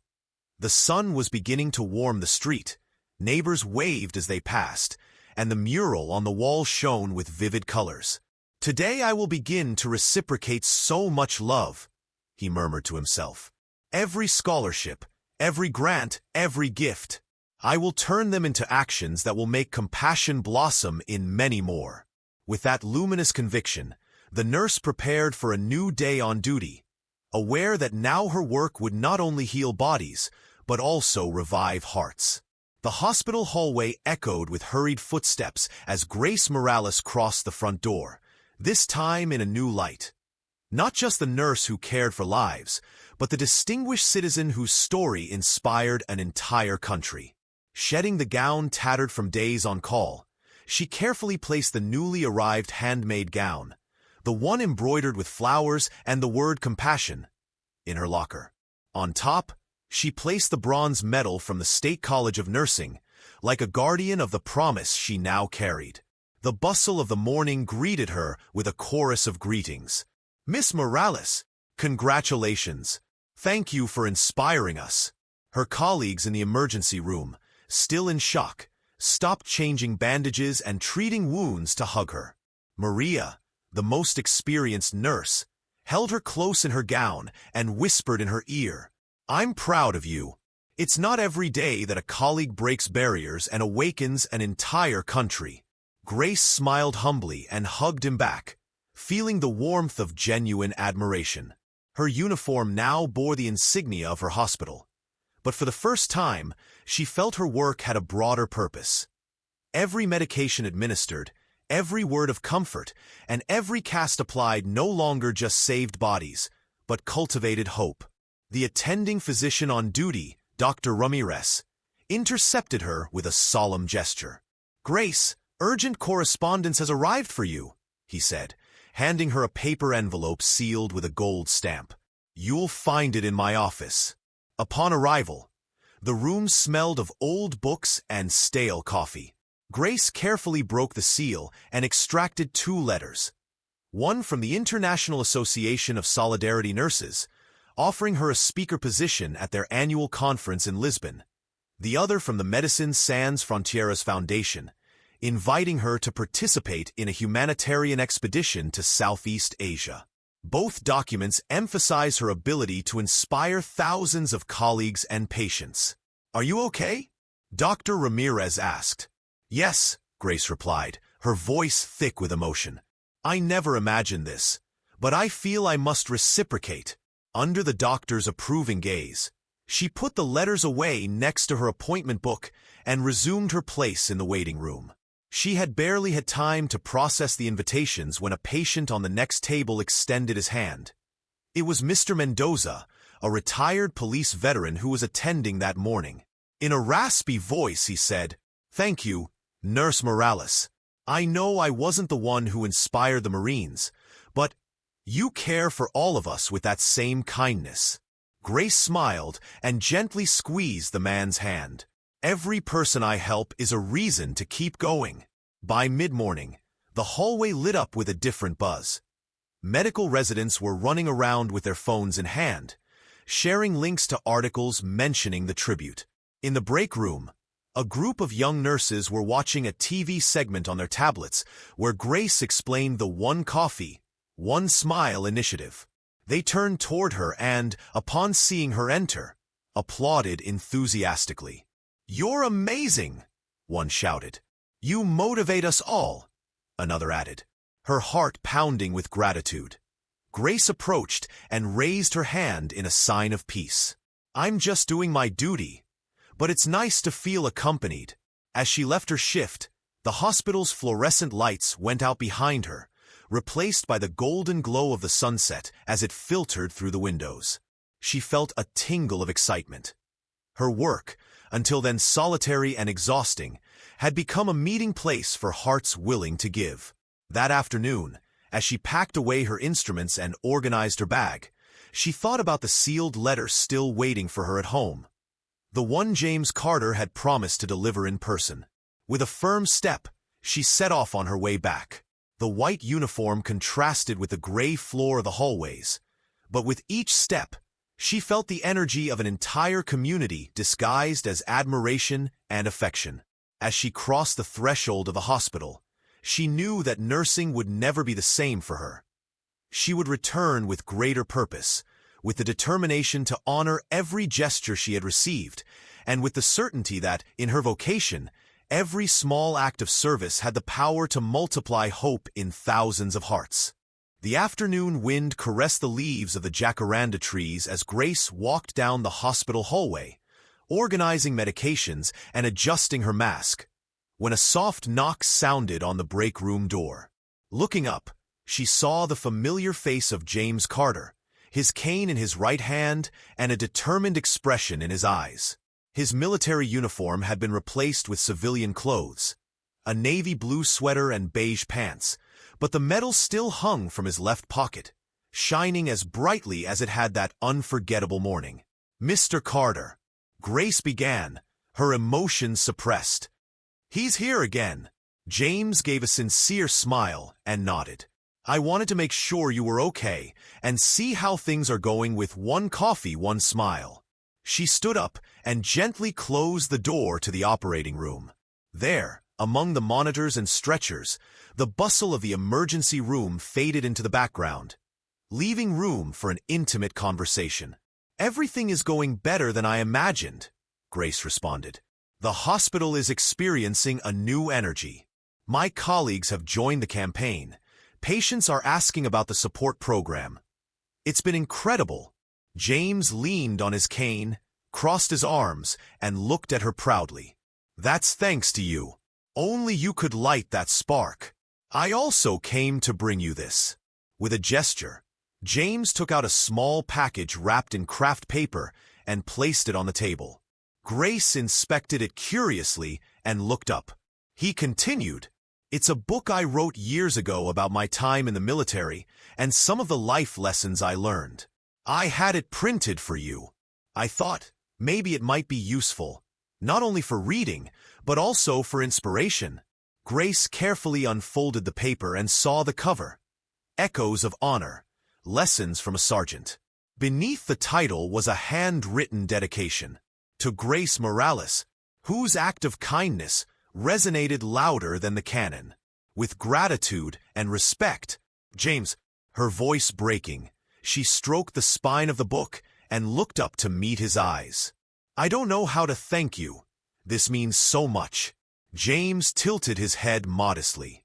"For years, I've seen suffering faces, and I don't always have the words to comfort me. You touched my soul without knowing my full story. Perhaps now, I can share a few of those words with you."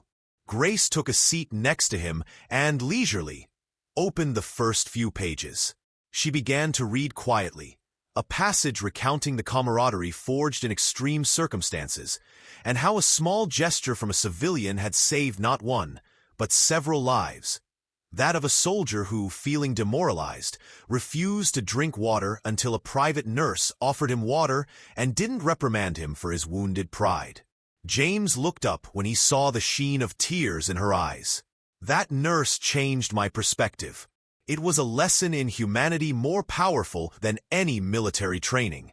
Grace closed the book and lovingly tucked the fragment away. "It reminds me of when you told me that empathy is a weapon against darkness."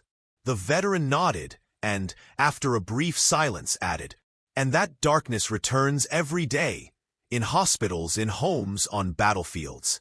Thank you for reminding us that, even in the midst of routine, we can choose compassion." They both remained silent for a moment, sharing the peace of that interlude amidst the chaos of the hospital. James stood with difficulty and placed his hand on Grace's shoulder. "I thought you could use an ally outside of the gowns and uniforms. If you need a volunteer to escort veterans or anything, just let me know." She smiled gratefully and took his hand. "You can count on it, Mr. Carter. Your experience will be a building block for those of us who organize the program." As he said goodbye, he walked down the hallway, and Grace watched as his figure faded between the gurneys. She felt the heartbeat of a strong friendship in her heart, forged in the symbiosis of service and gratitude. Back in the emergency room, she carefully packed the book next to her briefcase and prepared to care for the next patient, knowing that her work, enriched by that bond, took on new meaning. The next day dawned even calmer than the previous ones.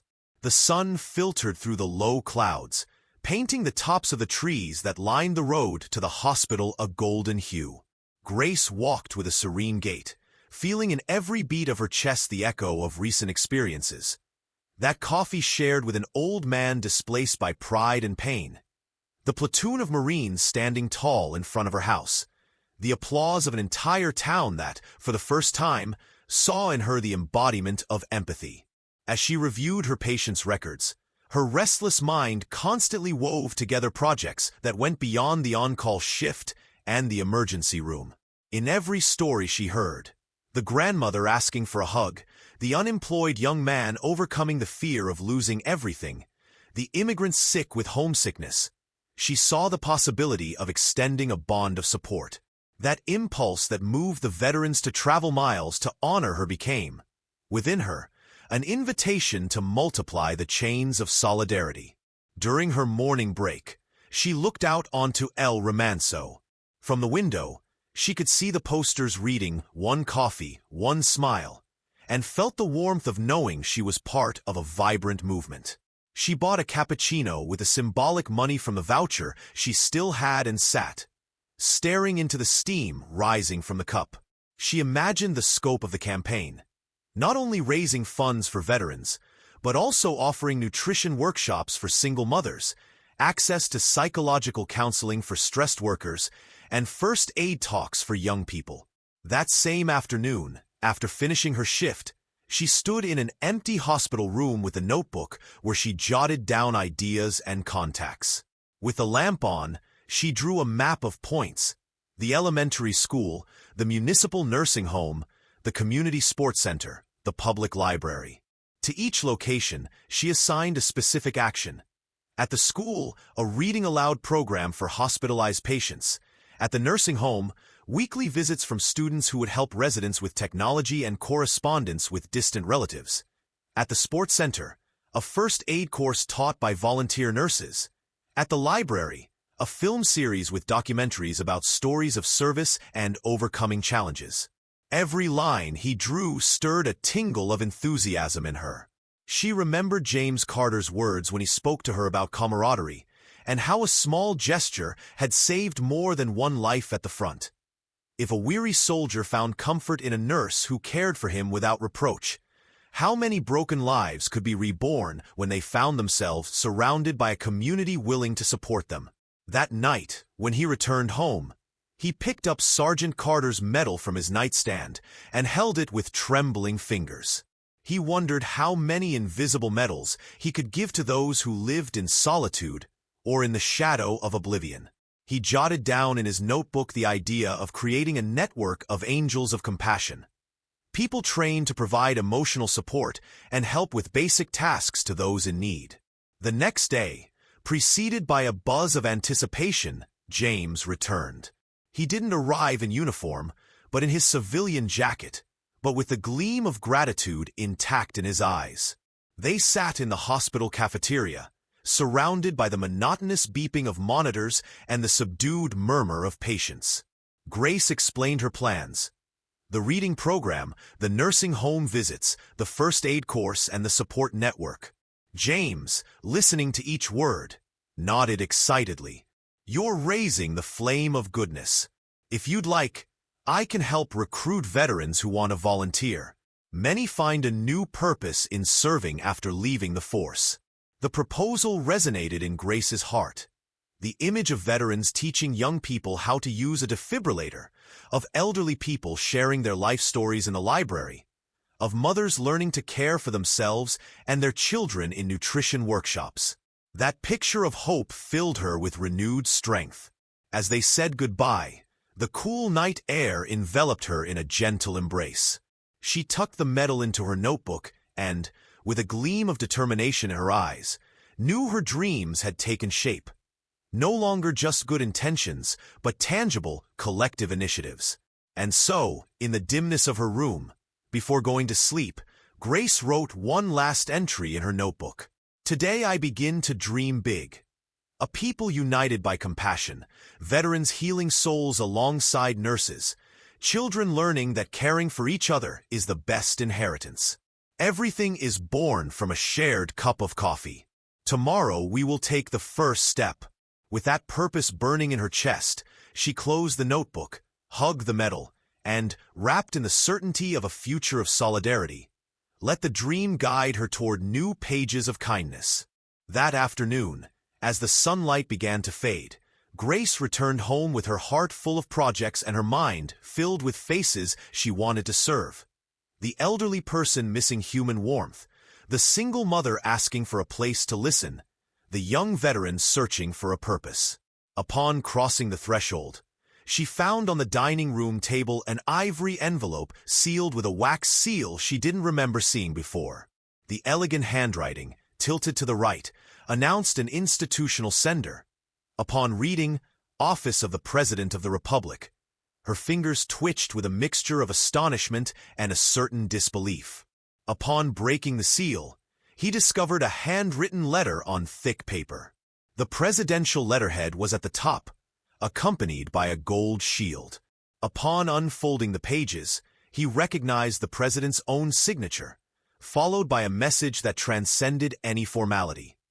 Dear Nurse Morales, your selfless gesture for Sergeant James Carter has moved not only St. Lucia, but the entire nation. With the power of a few coins and a cup of coffee, you have dignified those who served with valor. Therefore, joining the hundreds of letters from grateful veterans and citizens, I present this letter as a token of official gratitude. May your example inspire every corner of our country. The words danced before her eyes. Each sentence oozed recognition, empathy, and hope. As she read, she felt a surge of emotion tighten her throat. There, at the bottom of the second page, was a highlighted paragraph, marked with a stroke of distinct ink. On behalf of those who saw in you the embodiment of caring, I officially declare August 30th as National Compassion Day, so that each year we may celebrate the transformative power of an act of kindness. Grace carefully folded the letter, as if it were a talisman, and placed a hand on her chest, feeling it throb strongly. That letter not only validated her plans, it offered her a moral mandate to continue. In the silence of the house, with the muted murmur of the television and Mateo's footsteps playing in his room, Grace allowed gratitude to flood her. Suddenly, she remembered the notebook where she had outlined the Angels of Compassion network. She hurried to find it and, upon opening it, found her underlined notes: visits to the nursing home, first aid workshops, readings for patients. With a presidential letter on her desk, she felt those plans take on a new dimension. It wasn't just about helping Santa Lucía, but about sowing seeds of empathy throughout the country. That night, wrapped in the quiet darkness of the home, Sergeant Carter's medal gleaming on the nightstand, Grace wrote in her journal, "Today I received a letter that reaffirms what I've always felt. Compassion is the engine of change. No matter how small our gestures, each one has the power to transform a life and, through it, ignite a fire that runs across mountains and oceans. Tomorrow, we will begin planning for National Compassion Day, so that no one forgets that one act of kindness can unite an entire nation." As she closed the diary, she felt her head swell with ideas and her soul ready to take every necessary step. She knew that, very soon, she would be called upon to receive, along with other honorees, official recognition at a grand ceremony in the capital. But beyond the applause and the cameras, what truly mattered to her was the promise that her initiatives would touch the lives of thousands of people. With that certainty, she let sleep envelop her, and in the silence of the early morning, her heart whispered, "This is just beginning." The morning of the national ceremony dawned with a clear sky, as if the sun itself had decided to attend the tribute. Grace traveled on a government bus with other honorees, crossing avenues lined with historic buildings to reach the Palacio de los Pinos, whose quarry facade reflected the solemnity of the moment. As she stepped off, she felt the weight of official gazes and the expectation of hundreds of guests: diplomats, legislators, NGO leaders, and representatives of veterans' families. The main hall, whose golden vault seemed to whisper legends of glory and sacrifice, was filled with the whisper of bows and the echo of heels on the marble floor. National flags waved discreetly next to the dais, where a lectern awaited the President of the Republic, dressed in a sober ivory suit. To one side, a photograph of Grace receiving the military medal accompanied a tapestry bearing the phrase "Compassion that unites nations." When the president spoke, the murmur ceased. Her voice rang clearly as she recalled the story of a small-town nurse who, with a cup of coffee and a few coins, had awakened the hearts of those who had served in the war, and then inspired an entire country to rediscover solidarity. Grace, sitting in the front row, felt her cheeks burn as she remembered the looks from the Marines lining up outside her house, the letter from the president, and every gesture of support. "Today we award the Medal of Civic Merit to Ms. Grace Morales," he announced, "for demonstrating that a single act of kindness can heal more than any medicine and unite diverse communities around a common value, compassion." As she spoke those words, an aide slid a gold-plated medal onto the lectern cushion. When the nurse took the stage, the applause echoed like cheers held back for years in the hearts of veterans. Standing in front of the microphone, she felt her legs tremble and looked for James Carter, who, standing in the crowd, gave her a warm smile and a nod of approval. Thank you all," Grace began, her voice breaking. "I wasn't looking for recognition when I paid for that coffee. I simply believed it was the right thing to do. Today, I realize that on every corner of our nation, there is a cup of coffee waiting to be shared, a heart yearning for recognition, and a hand ready to reach out. I hope this honor doesn't close doors, but rather opens paths for each person to discover their own capacity to change the world." The cheers erupted again. As she stepped down from the podium, the president kissed Grace on both cheeks and invited her to pose for official photographs with the ministers of health and social welfare. In the palace garden, photographers captured the moment with James at her side, the shiny medal against her nurse's uniform, and a purple bougainvillea arch in the background. That same afternoon, in the privacy of an adjoining room, the charter of the new organization Grace had long envisioned was signed.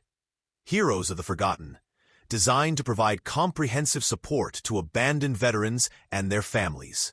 There, amid official documents, document writers, and social workers, Grace signed alongside James's, marking the beginning of a lasting alliance.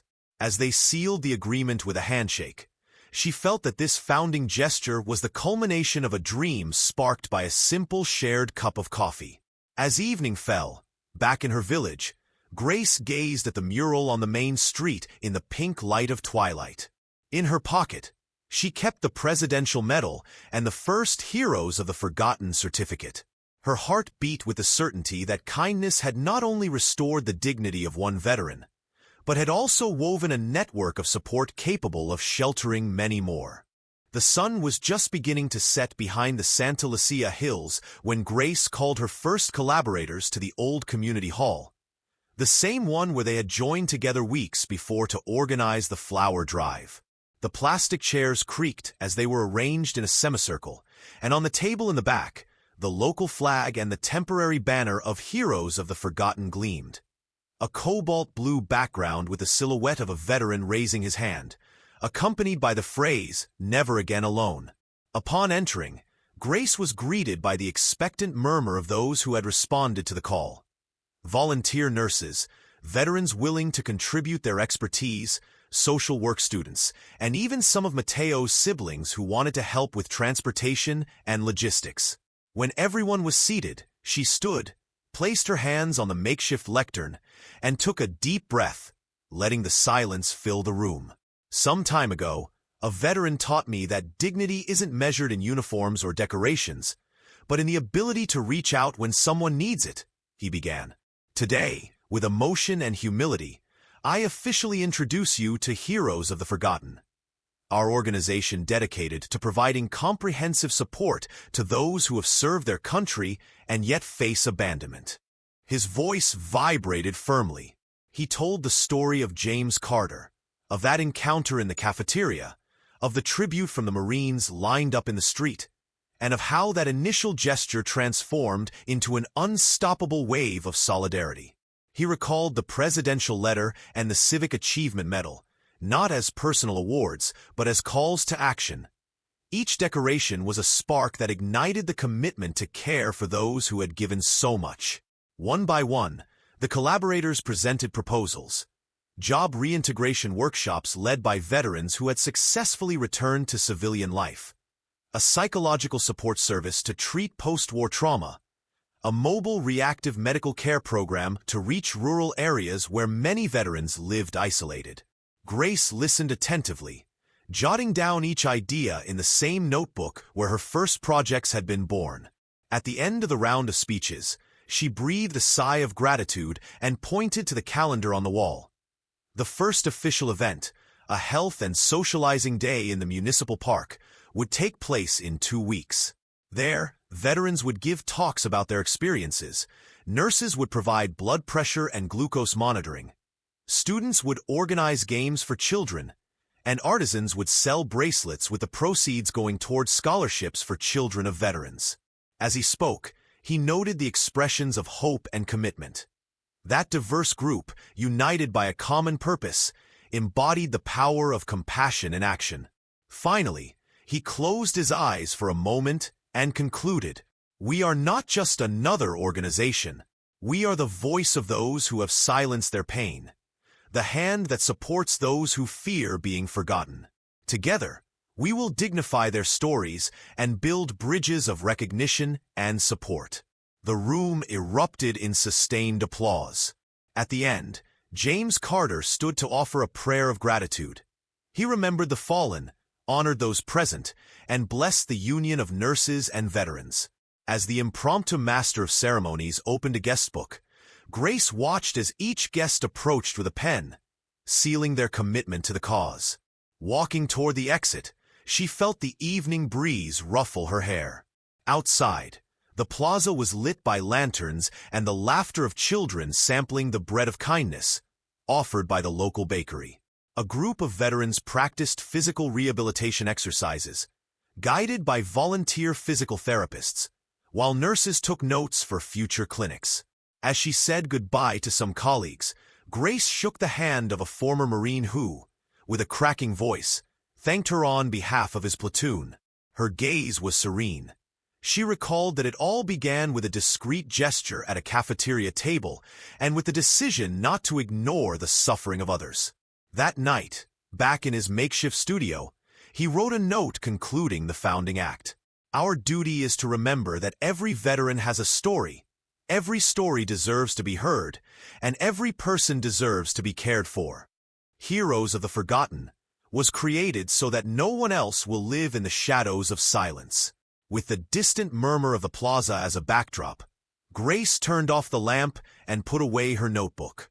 The certainty that the organization would be a beacon of hope followed her to the bedroom, where the medal and the presidential letter rested together, reminding her that acts of kindness don't end in applause, but in actions that change realities. That night, after closing the doors of the living room where she had founded Héroes del Olvido, Grace returned home with her senses on edge. The Civic Merit Medal still hung from the cushion where it had been placed at the end of the ceremony, and the evening breeze played with the hem of her handmade robe. She stopped in the living room, turned on the floor lamp, and contemplated the mural her neighbors had painted next to the kiosk. An image of a veteran raising his baton in a sign of victory, with Grace holding a cup of coffee in the background. He sat down at the foot of the wall, among cushions and cards, and let the embrace of silence envelop him. He thought of that first encounter with James Carter, an old man in uniform who could barely afford his meal. That gesture, as simple as slipping a few coins, had become the initial pulse of a hurricane of solidarity. He let out a long sigh and, placing his hands on his knees, closed his eyes to relive the chain of events that had shown him the value of kindness. She remembered the trembling of coins on the counter at El Remanso, and how the veteran's lost dignity was reborn on his face when she intervened. She felt the power of the respectful silence as the Marines marched in formation to her house, defying logic to pay tribute to her. She recalled the night when, writing down her dreams of projects in her notebook, she saw in Sergeant Carter's medal a beacon shining beyond her own borders. Every step, she decided then, was a step toward a world where a simple act of compassion would multiply in thousands of outstretched hands. When she opened her eyes, her gaze fell on the presidential letter, still gleaming with gold embossing. Those words declaring National Compassion Day resonated like a firm echo. Kindness, even if it didn't impoverish, demanded an unwavering commitment. She felt the liberating weight of that responsibility. And although her body craved rest after weeks of exertion, her spirit vibrated with renewed energy. Grace stood up and walked over to her desk, where she kept her notebook with her notes. She opened the page where she had first sketched the idea for Angels of Compassion and stroked the drawing of clasped hands. She took a pencil and, with a steady hand, added a thought. Kindness may be a tiny ember, but if you spread it consistently, it lights fires of hope in frozen hearts. Memories intertwined with future plans. She remembered the mothers at the shelter, the grandparents at the plaza, and the young people who, with their enthusiasm, had rekindled the desire to serve. She saw the students reading aloud to the sick in the hospital, and the artisans sewing bandages with messages of encouragement. Each individual story formed a chorus of voices where the harmony was marked by a single heartbeat, that of a nurse who believed in the power to heal beyond the gown. Inspired by that inner melody, Grace went to bed early, tucked her notebook and medal carefully into a snuggle, and laid her head on the pillow. Before sleep could claim her, her thoughts filled with images. The steaming coffee that morning, the veterans' hands reaching out to her, the Marines marching silently, the plaza adorned with sunflowers and colorful murals. In each scene, she felt the golden thread of an act of kindness that wove a tapestry of change. With the last bit of lucidity, she murmured to herself, "A single gesture is enough to awaken dormant compassion. We only need to dare to take the first step." And, with that certainty engraved in her heart, she closed her eyes, ready to dream of new ways to illuminate the lives of those who still lived in the shadow of oblivion. The following spring arrived in Santa Lucía with a renewed sense of hope. The jacaranda trees bloomed again in shades of lilac and violet, and the El Remanso Café reopened its doors with a blackboard announcing, "Welcome to a year of compassion." Grace, now the director of Héroes del Olvido and a familiar face in the region, walked slowly into the establishment one Saturday morning. The sun filtered through the glass windows, and she felt the warmth of that same refuge where it all began. While waiting for his cappuccino, he noticed an older man in the corner. His back was hunched, his hands resting on the table, and in front of him was a half-eaten bowl of soup. The man, with a worn face and shifty gaze, looked at the chalk-painted menu with uncertain eyes. His fingers trembled as he tried to count the coins next to his bowl, and the waitress, visibly uncomfortable, looked at him, unsure of how to help. Grace remembered the day she paid for Sergeant Carter's coffee. How a small gesture had soothed the hero's shame and ignited a chain of solidarity. She took a deep breath and approached the old man unannounced, like someone returning to fulfill a debt of gratitude to the world. He looked up in surprise at the sight of her, and in his eyes she discerned the same mixture of wounded pride and hope on the verge of overflowing. "Allow me," Grace said softly.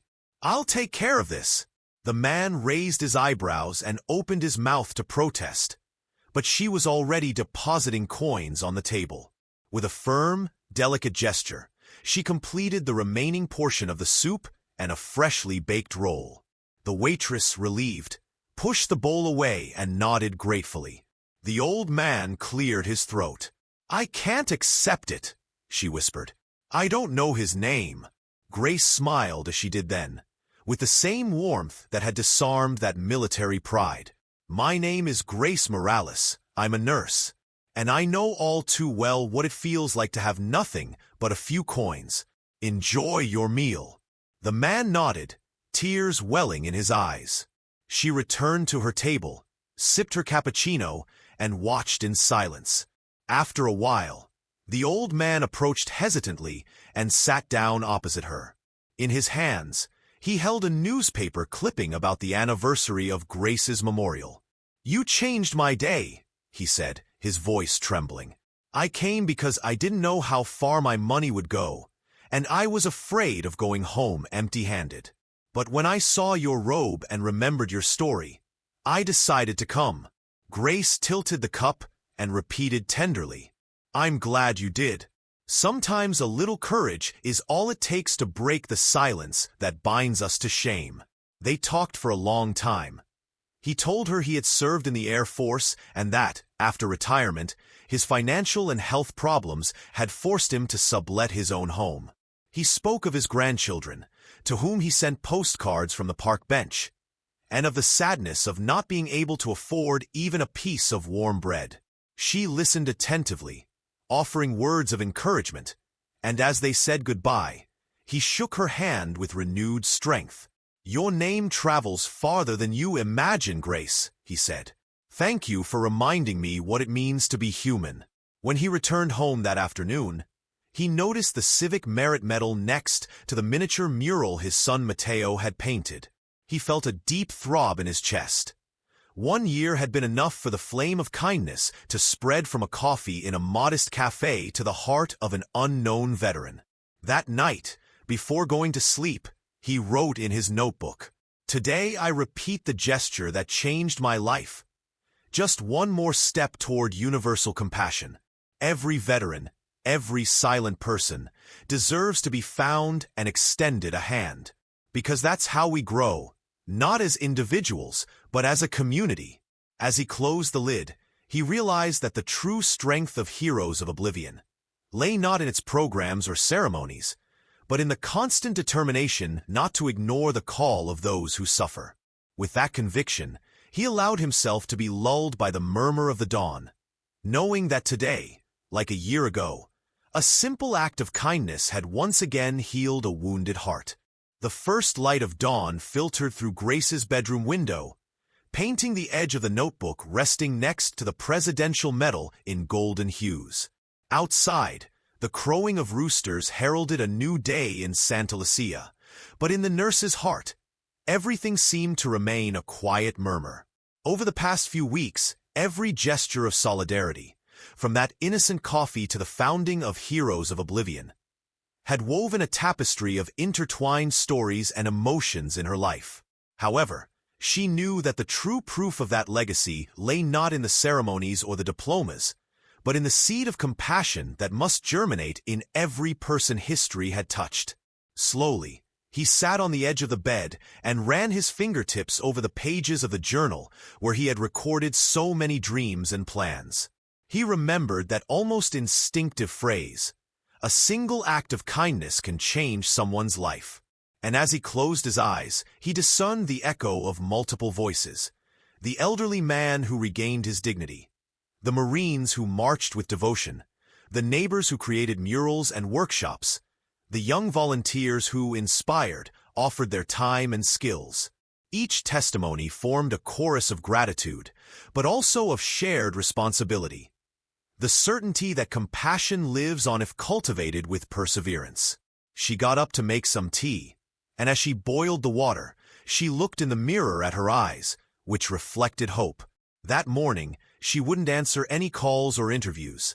Her vast and diverse schedule would be put aside to dedicate a few hours to what was most essential, remaining present in silence and embodying the lessons life had taught her.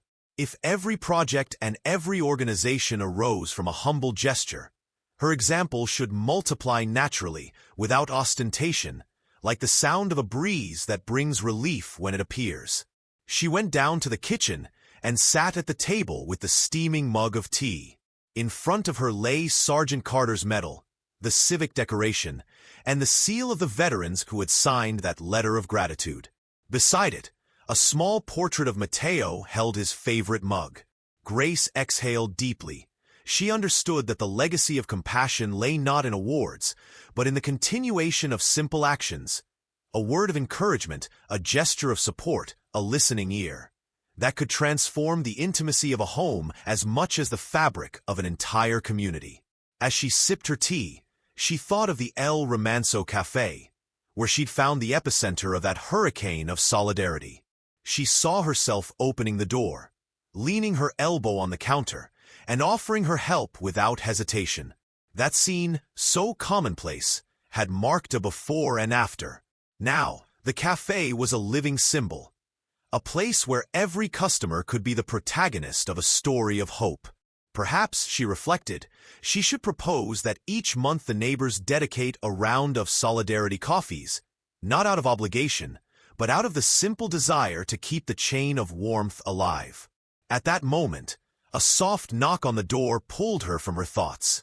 She opened it and found James Carter, dressed in civilian clothes, his platoon medal pinned to his lapel, his gaze filled with that silent recognition they always shared.